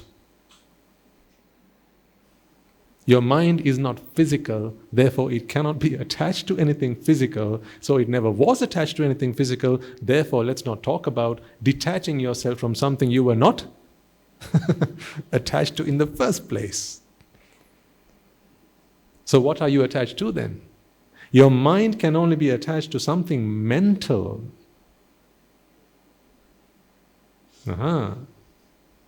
Makes sense, doesn't it? Because your mind is mental. It's mental, yes.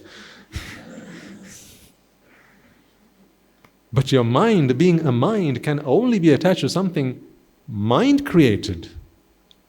Only to something that exists in your mental world.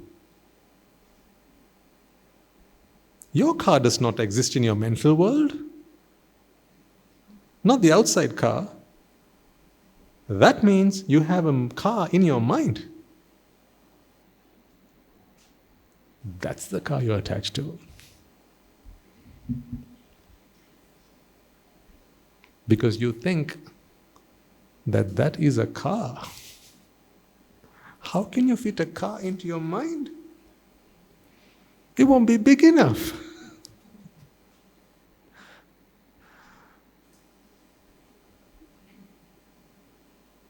So how does your mind create a car? You know how now. You are beginning to understand. It takes in sights and sounds and smell and taste and touch and combines all those things together. And then it takes in things it has learned about cars. And then it smothers it. It wraps it, encapsulates it into this view that it has, that all manifestations are individual units, are entities, and then it puts the entity wrapper on it. And once you put the entity wrapper on it, now it is a car. It's one car. That's what your mind can attach to.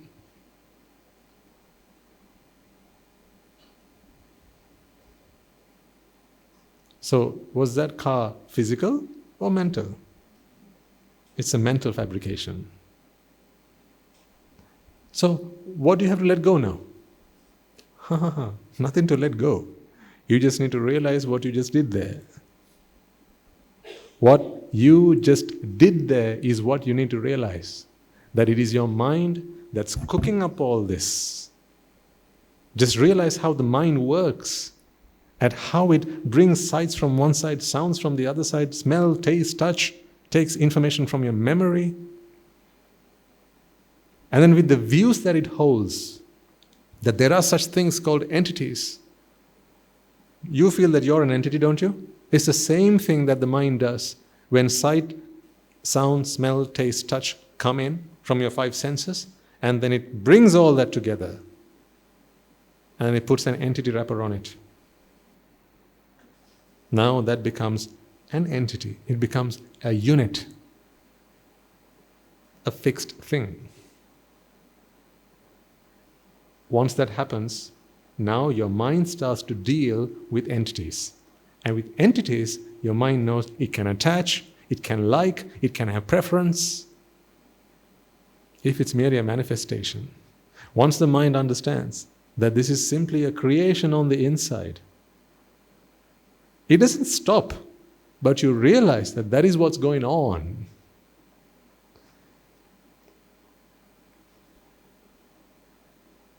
You know, a Rahatan Vahansa, when he sees a car just like you do. To him, again, it's still sight, sound, smell, taste, touch. But there's only one thing that he doesn't do. He doesn't see them as entities, so he doesn't put the entity wrapper on it. That's the only thing, not he doesn't do, that's the only thing that is not done. Because there's no doer here, only the done. And because that is no longer done, he understands fully that this is simply an amalgamation, an aggregation. That's why they call it the skandha, panchaskandha. An aggregation. An aggregation is a coming together. It's a coming together. That's what an aggregation is. It's a coming together. It's merely a coming together of causes to manifest. That's why the present moment makes a whole lot of sense in a new light. Not present moment. The moment that is presented. Because of the causes that are present. See, this is what you need to realize.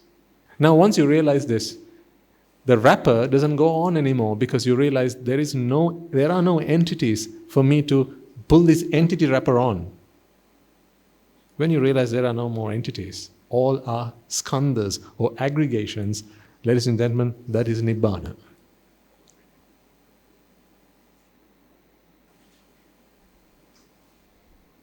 Yato yato sammasati. Khandanang udayabhyam. Labati piti pamojjam. Amatang tang vijanatang. Sammasati. Right contemplation. Right reflection. Meaning reflection that is based in wisdom. Meaning reflection, contemplation that is based on an understanding of the truth. Anicca, dukkha and anatta.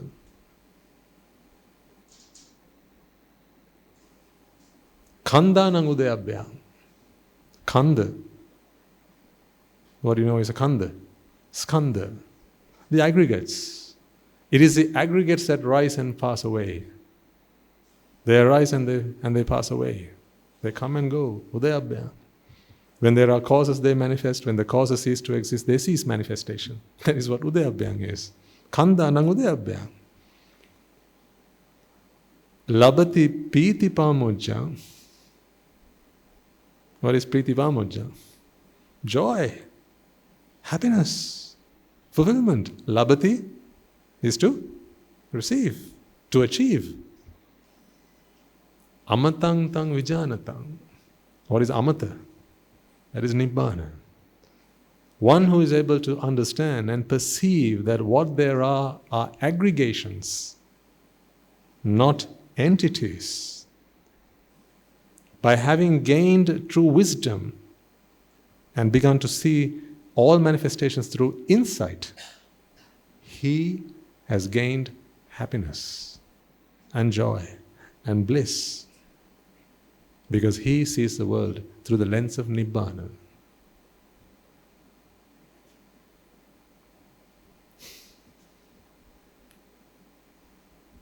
See, it is to see, that's all. Is there anything more than waking up that you have to do to break out of a dream? You're having a nightmare. What are the 10 things that someone has to come and do to pull you out of that nightmare? 10 things. Okay, 9. 8. 6. Okay, 3 things. What are the 3 things that someone has to do to pull you out of your nightmare? You're screaming your guts out. Elephants, elephants, elephants, whatever. Alieno. Now, what are the 3 things that someone has to do? No? 2? No? Just 1? What 1 thing? Wake up.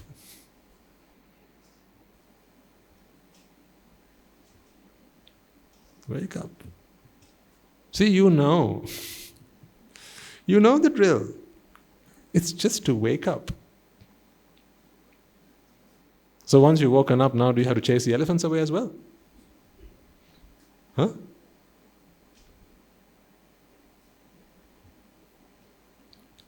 That's why I say it's a realization. The Buddha, what did the Buddha do under the Bodhi tree? See, he was just sat under the Bodhi tree, all by himself, and he wakes up the Buddha. He wasn't laboring. He wasn't running around doing stuff. All he did was sit under the Bodhi tree. That should tell you something about what Buddhist philosophy and the ultimate achievement and purpose of Buddhism is, right? He was sat under the Bodhi tree, not doing much. Or at least it seemed. Was he letting go of things? Was he letting go of things?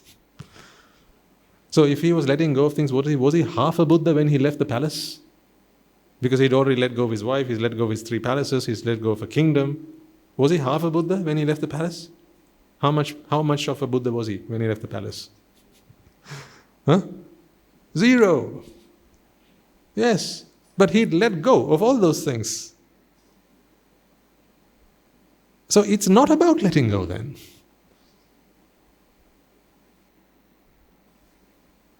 So under the Bodhi tree, what did he do? Realized.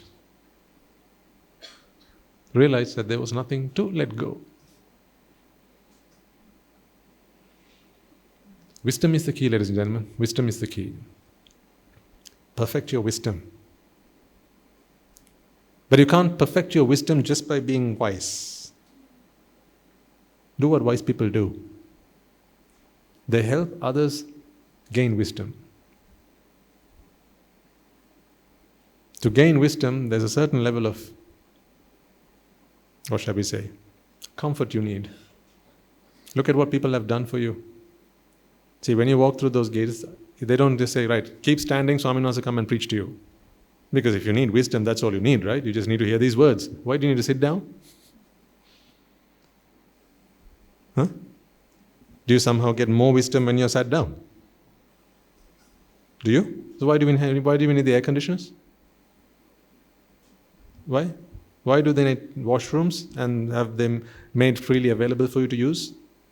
Why do you need to come in a car for wisdom? Can't you just walk from home? Why is there someone waiting outside looking after your vehicles? The staff? The security? Why do they need any of that if it's just wisdom that you need?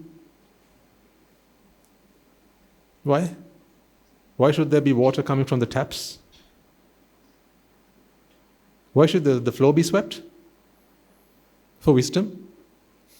Why all this? Why all these decorations around me? Why a whiteboard? What's all this about? If wisdom's all you need, wisdom is an effect. It's a product of causes. There are a bunch of things. Wisdom is like the pinnacle. But to get to the pinnacle, you have to climb up. It's the top of the mountain. See, every grain of sand, every bit of sand in a mountain, every piece of rock, they all contribute. Even the last bit of sand or soil at the foot of a mountain, it's at the foot of the mountain. Does it not help you to get to the top? What do you think? What if only, imagine there was one rock, right? Just a little rock, right, at the top of the mountain. And getting it is the objective, right? You're going to be a very happy man when you get that. What if all the other rocks in the mountain decided, well, it's not me. It's not me that he wants to get, it's the one that's right at the top, so let's just all go away. Now, would there be a mountain to climb? Would there be a mountain to climb? No, there wouldn't. If there's no mountain to climb, would you be rewarded for collecting the rock that's right at the top of it? Would you? No, because there's no mountain up there. That's the thing. All of this, you, the chair that you're sat on, these lights that are focusing or pointing, shedding light on me so that the camera records this clearly, setting up this microphone, making sure there's a whiteboard here, and there's a pen here, and then there's water from the taps, and there's a washroom that's available for you to use, and it's not too cold in here, it's not too warm in here. And that when you leave at the end of today's program, you don't have to go home hungry. All that. And if you're thirsty, there's a bottle of water to take a drink. All that. Now see, if you have knee problems, right? If it's difficult for you to walk up and down a flight of stairs, they even give you a lift. Just think about that for a second, ladies and gentlemen. How much did you pay for your ticket? Huh? How much did you pay? Think about it. Someone woke up before you did this morning to make some sandwiches, didn't they? Someone woke up before you did. Someone got here before you did so that they could lay down these chairs. Maybe they're sat right at the back today.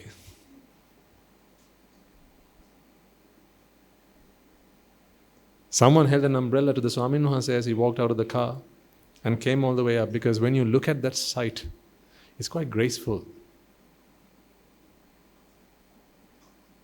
The sight makes you feel Shraddha.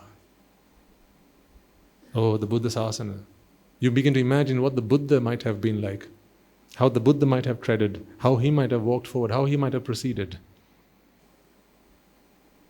The tray of flowers. It's not just some bunch of flowers randomly thrown in there. Have you seen those floral arrangements? Each flower so meticulously placed around it. Just think about it. Someone did that so that you could see that and rejoice. Because the more you rejoice, the more your heart softens. Then you forget the turmoil that you had at home. You forget the fight you had last night. You forget all that. You forget the fact that you have some problems at home, some issues that you are dealing with. You leave all that. Because this site, this community, it helps you feel at home here. See, these are the little rocks that create this mountain. At the top, there is a pebble. It's a very small one. It's ultimately what you need to go and claim. But remember, getting there, you tread on all these rocks on the way up. That's all of you. That's all of you.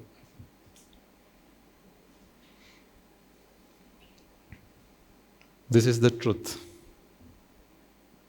I'm not just saying this because I want you to feel good or happy or anything. This is the truth. Whether you believe it or not, whether you're happy listening to this or not, it's the truth. It's the truth. That's why from time to time, we need to take a moment to be grateful, to recognize, what all these other people are doing for me and on my behalf. Perhaps today your children are at home and your husband has to stay back so that you can come and listen to the sermon.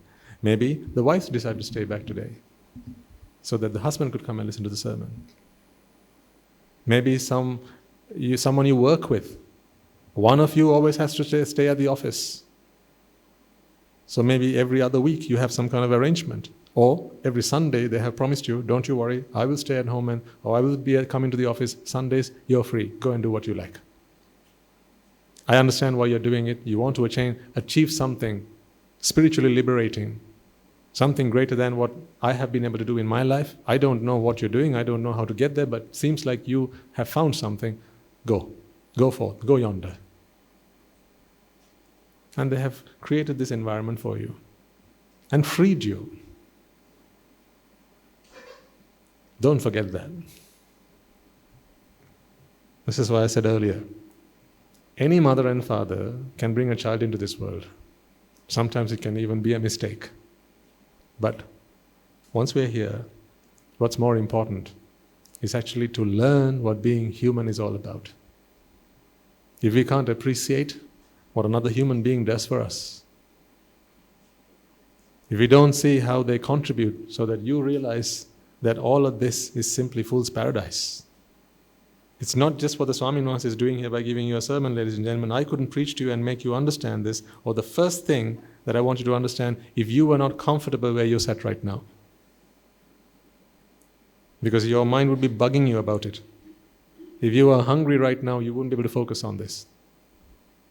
If there wasn't a clean washroom for you to use when you got here, you wouldn't be able to focus on this because, say, you're disgusted.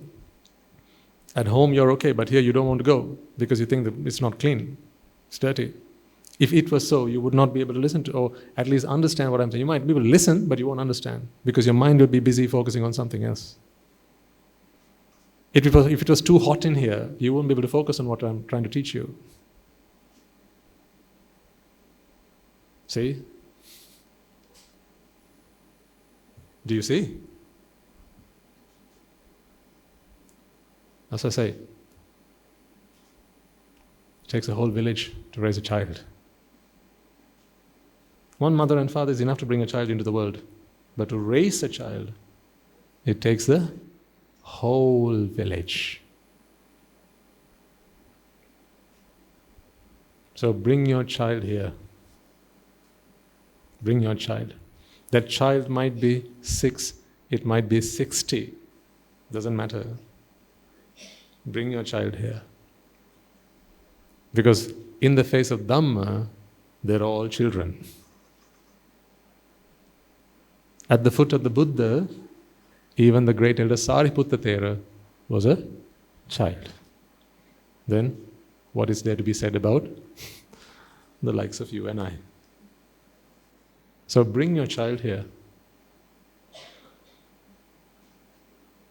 Because there's a whole village to help raise them. You can't do it at home on your own. You can't. How can you be with your son at school? You have to go to work. That's just one example. So, we talked about a bunch of things today. Talked about this, the roller coaster of life. This is not new to you, you've heard this before. But it's such a classic example of anything you go through in life. Wherever you experience pleasure, it's one of these. The reason I reminded you of this today is, like I said, I'm not trying to deprive you of your pleasures. I shouldn't have to do that.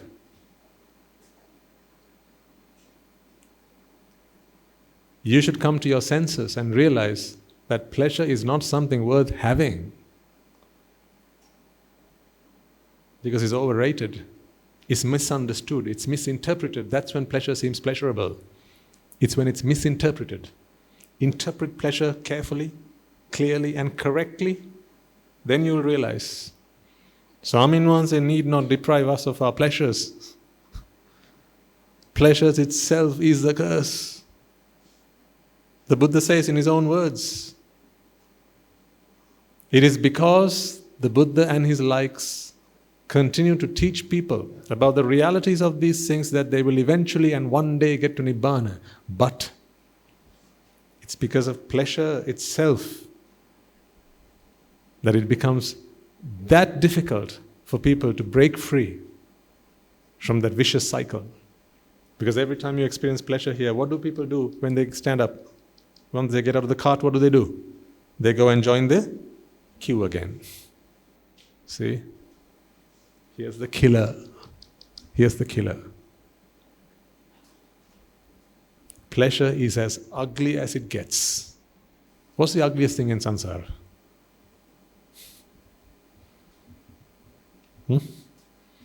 What's the ugliest thing in samsara? I'll tell you folks, pleasure is as ugly as it gets because it's a dirty game. It's such a dirty game. No scruples. None. None whatsoever. If pleasure was a man, he should be hung to death. I tell you. No scruples. No regard for the fact that you put so much effort to achieve it. It just mocks you. It laughs at you in the face. That's what it does. So here's what I ask you again. As you go through life and you go through these pleasures, just remind yourself at least that this is a roller coaster. You had to queue up, you had to pay, you had to earn the money and do the hard work to get yourself up here. And now you have just been thrown up from there, free fall. Is gravity doing all that work for you? And when you're down here, you're just thankful that you're still alive. Take away the love for life and see whether this is fun. Take away the will to live or the desire to live and tell me whether this is fun. Is it? No. Now you only see the dangers. This is only fun because you love to live. What does that tell you about what you feel up here? Hello? If this is only fun down here because you have a desire to live, what does that tell you about the state of mind up here? You feel you are threatened.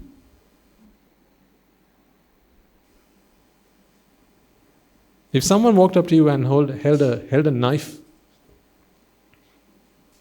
to you, or held a pistol to your head, what would you do? If someone threatened you, a death threat, what would you do? You'd ring the police, wouldn't you? Let's say someone rang you and said, tonight is your last night. Right? I'm not kidding. Okay, tomorrow you'll be gone. Right? So say your prayers and speak to your family, thank them and all that. Right? God bless. And they put the phone down. Someone's just given you a death threat. What would you do? I mean, besides ringing your contacts in the mafia, what would you do? Right? Common sense would dictate that you would ring the police. What should you do up here? What have they just given you? Come on, speak up, ladies and gentlemen. What have they just given you when you're up here? A death threat. Isn't that why, when you're down here, you're so glad that you're still alive?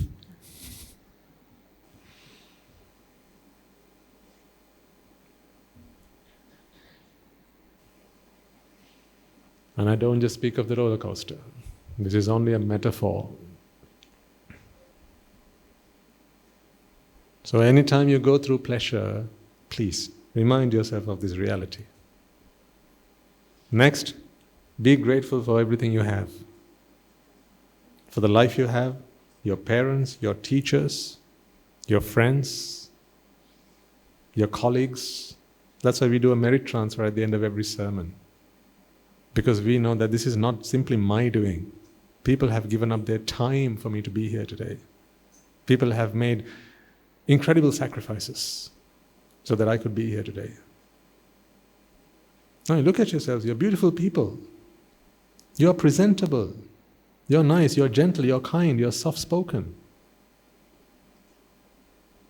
That's why you're in this community. You would have not been accepted in this community if you were not a good, kind-hearted person. You didn't become that on your own. It was the people who you associated with, the people in your life who taught you good manners, who taught you about good conduct, who taught you that there was a certain decorum you have to adhere to when you're in a certain place, who taught you how to say please and thank you. All of that matters. Every little bit matters. That's why you're here in this community. Think. Let's just say all the ups and the downs, they have all contributed for you to be here today. So don't forget and have a sense of gratitude towards all that. I know you do. I know you are deeply grateful. I'm just reminding you. And finally, don't forget that death is one step away.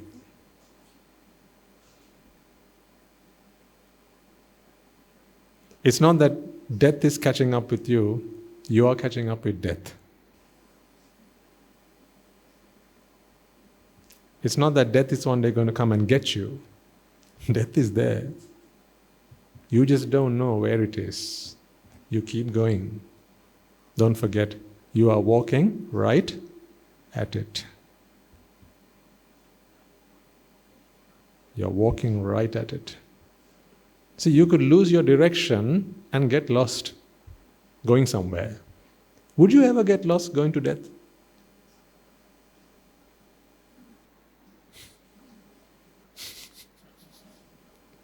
Have you ever heard of anyone who got lost? Huh? On the journey to death? Anyone? Anyone ever gave you a call?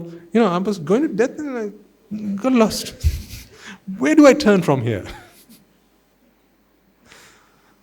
Huh? Anyone? No, right? That's because that's where all roads lead. No one gets lost on their journey to death. See? So it's time you learn how to become deathless. You only die because you don't understand the concept of death. So I'll leave on a cliffhanger. There is nothing called death. What, Swami? You've just been talking to about half an hour about death, and now you say there's nothing called death? To defeat your enemy, all you have to do is understand it.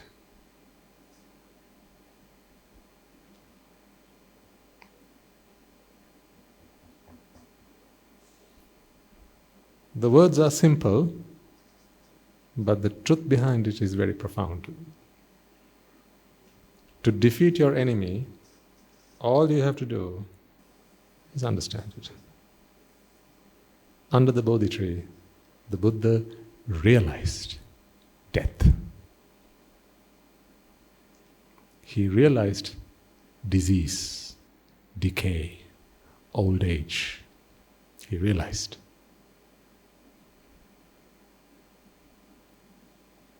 All you have to do then is realize.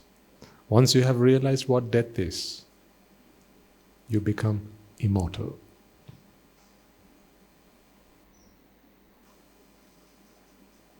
Right now, these might seem like some lofty words, some airy-fairy stuff. Yes, it will, until you realize. So, keep walking. Come on this journey. That's what we are here for. That's what the Mahasangha is there for. Death isn't catching up with you. You're catching up with death. Once you realize what death is, that's it. Use every effort, every support you have in this place, at home, at the workplace. Use technology to help relieve yourself from the suffering of samsara, not the vexations of wanting to see things, listen to things, hear things, experience things. Technology is not bad. Technology, when used incorrectly, when used badly, is bad. It's not technology that's bad. Your intentions are what are bad. We use technology to serve mankind. See? See? See? See? That's technology.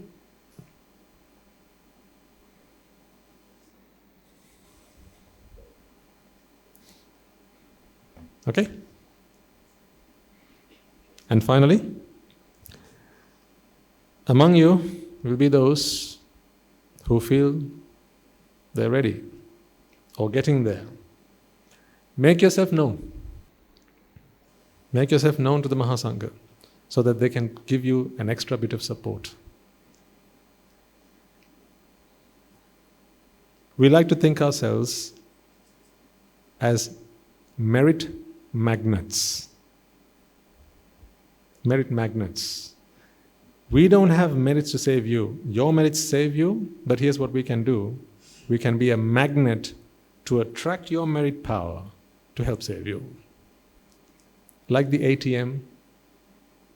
The ATM doesn't dispense cash that you don't have. Yes? But when you're stranded and you need some cash, you walk up to an ATM, you put in your card, you put your PIN, and then it dispenses whose cash? Your cash. ATM at your service. So I am an AMM. The ATM is an automated teller machine. I'm the automated merit machine. I do not dispense merit that you don't have. So much so that if you came up to me, I might even sometimes say, no funds in the account. Please make a deposit at your nearest bank. But there are those among you who are incredibly meritorious. Sometimes when you come to the arame, Guru Hamdro points them out. I don't know how he does that. So you've been coming to the monastery a few times, lately. And then he says, that gentleman over there, that lady over there, look after them. That's all he says. I know what he means by that. He sees something. I don't know what it is. But he sees something in you. So when he tells me, I do it. That's what I've always been doing. So if you feel you are ready, like I said, I can't always be talking about that stuff on these sermons because it's not for everyone. But if you feel you're ready, let me know. And try and associate with the Mahasangha as much as you can. The Mahasangha are your automated merit machines. Right, let's do a merit transfer, then bring the sermon to a close. By the way, next week is the first Sunday. Am I right? Yes. So we have some merits to earn next week, a different kind of merit. How do we do that? By giving the gift of giving. Yes? So you will not need to bring alms food next week. We will let others have that opportunity. Those who are less fortunate, far less fortunate. Some will die not having heard a word of the Buddha's teaching. It looks like that. At least if not in this life, they might have a chance in the next. We do what we can. We didn't have our chance last life, right? Yeah, but this life you have. So in our last life, we must have done some merit deed that got us here. All the ups and downs, like I said. So let's do what we can for others, because it is that what we do to ourselves. Okay. Let us all take a moment then to transfer the merits that we have all acquired by making offerings to the infinite virtues of the Noble Triple Gem, listening to the Dhamma and creating a conducive environment for all to come along, sit down and comfortably practice the Dhamma. First and foremost, let us take a moment to transfer these merits to the bhikkhus and bhikkhunis, upasakas and upasikas throughout the world who have since time immemorial protected and preserved the sublime teachings of the Buddha and passed it down through the generations of the noble lineage in the form of the Tripitaka, which is thankfully available to us today to study, understand and comprehend the Dhamma. Let us take a moment to transfer these merits to all monks and nuns throughout the world, including the Mahanayakas and the Anunayaka Theras of all of the chapters, as well as the monks and nuns resident in your local temples and nunneries who always beam by your side through thick and thin, come rain or shine. Let us take a moment to transfer these merits to my teacher, Guru Swami Vahansa, as well as all the monks resident at the monastery and the Anagarikas and Anagarikas attached to the monastery. Let us take a moment to transfer these merits to those who make great efforts to disseminate the teachings of the Buddha, be that by transliterating these talks, sharing them out with others, or inviting others to join them. May they all rejoice in these merits. Let us also take a moment to transfer these merits to our friends of the monastery, our devotees, who for the sake of merits to help them attain the supreme bliss of Nibbāna, continue to sustain the Mahasangha. This includes everyone among you who provide the Mahasangha with shelter, alms, robes and medicines, as well as pass on their know-how and continue to extend their well-wishes. May they all rejoice in these merits. Let us also take a moment to transfer these merits to our mothers and fathers, brothers and sisters, sons and daughters, grandparents, uncles, aunts, cousins, nephews and nieces, our friends, our acquaintances, our employers and our employees, those who have helped us, supported us and assisted us, our teachers and so on, reminding ourselves that they spared no effort to make our lives as comfortable as they could. Let us take a moment to transfer all the merits that we have acquired to all of them. May by the power of these merits they be healed of any physical and mental ailments and overcome any obstacles to their spiritual progress. May they abstain from the unmeritorious deeds, fulfill the meritorious deeds, fulfill the noble eightfold path, and may they all attain the supreme bliss of Nibbāna. Sadhu, sadhu, sadhu. Let us also take a moment to transfer these merits to the Devas and Brahmas, spirits and demons, primarily the Sakadeva, as well as all the Nimas, gods and deities who have committed themselves to fulfill and preserve the Sambuddha Sasana. Let us transfer these merits to our guardian deities who keep a watchful eye over us and keep us out of harm's way. May they prosper in divine power and wisdom. May they abstain from the unmeritorious deeds, fulfill the meritorious deeds, fulfill the noble eightfold path, and may they all attain the supreme bliss of Nibbāna. Sadhu, sadhu, sadhu. Let us also take a moment to transfer these merits to our loved ones, our forefathers, our ancestors, those who passed away in our name, reminding ourselves that it is in their blood, sweat and tears today we are able to enjoy our life and practice the path in peace and harmony. Let us also take a moment to transfer these merits to the members of the armed forces as well as the police force who sacrificed their lives to protect the peace and harmony of our nation. Let us also transfer these merits to those who lost their lives in natural disasters and calamities such as tsunamis and earthquakes, landslides, fires, floods, pandemics, and so on, reminding ourselves that in this infinitely long journey of samsara, they will all have been mothers and fathers to us, friends to us, supporters. With an abundance of compassion and loving kindness towards all of them, let us extend the merits that we have acquired to all of them, and by the power of these merits, if any of them have been born in the woeful plains today, may they redeem themselves and be born in the blissful plain. May they abstain from the unmeritorious deeds, fulfill the meritorious deeds, fulfill the noble eightfold path, and may they all attain the supreme bliss of Nibbāna. Sadhu, sadhu, sadhu. And finally, may by the power and blessings of all the merits we have acquired throughout the day, we be able to witness the advent of many hundreds of thousands of arahants on this blessed land, and may you and I and everyone who's helped make this program a success become a Rahatan Vahanse or an Arahat Theranin Vahanse in this life itself and in the era of the Sambuddha Sasana itself. Sadhu, sadhu, sadhu. May the blessings of the Noble Triple Gem be with you all.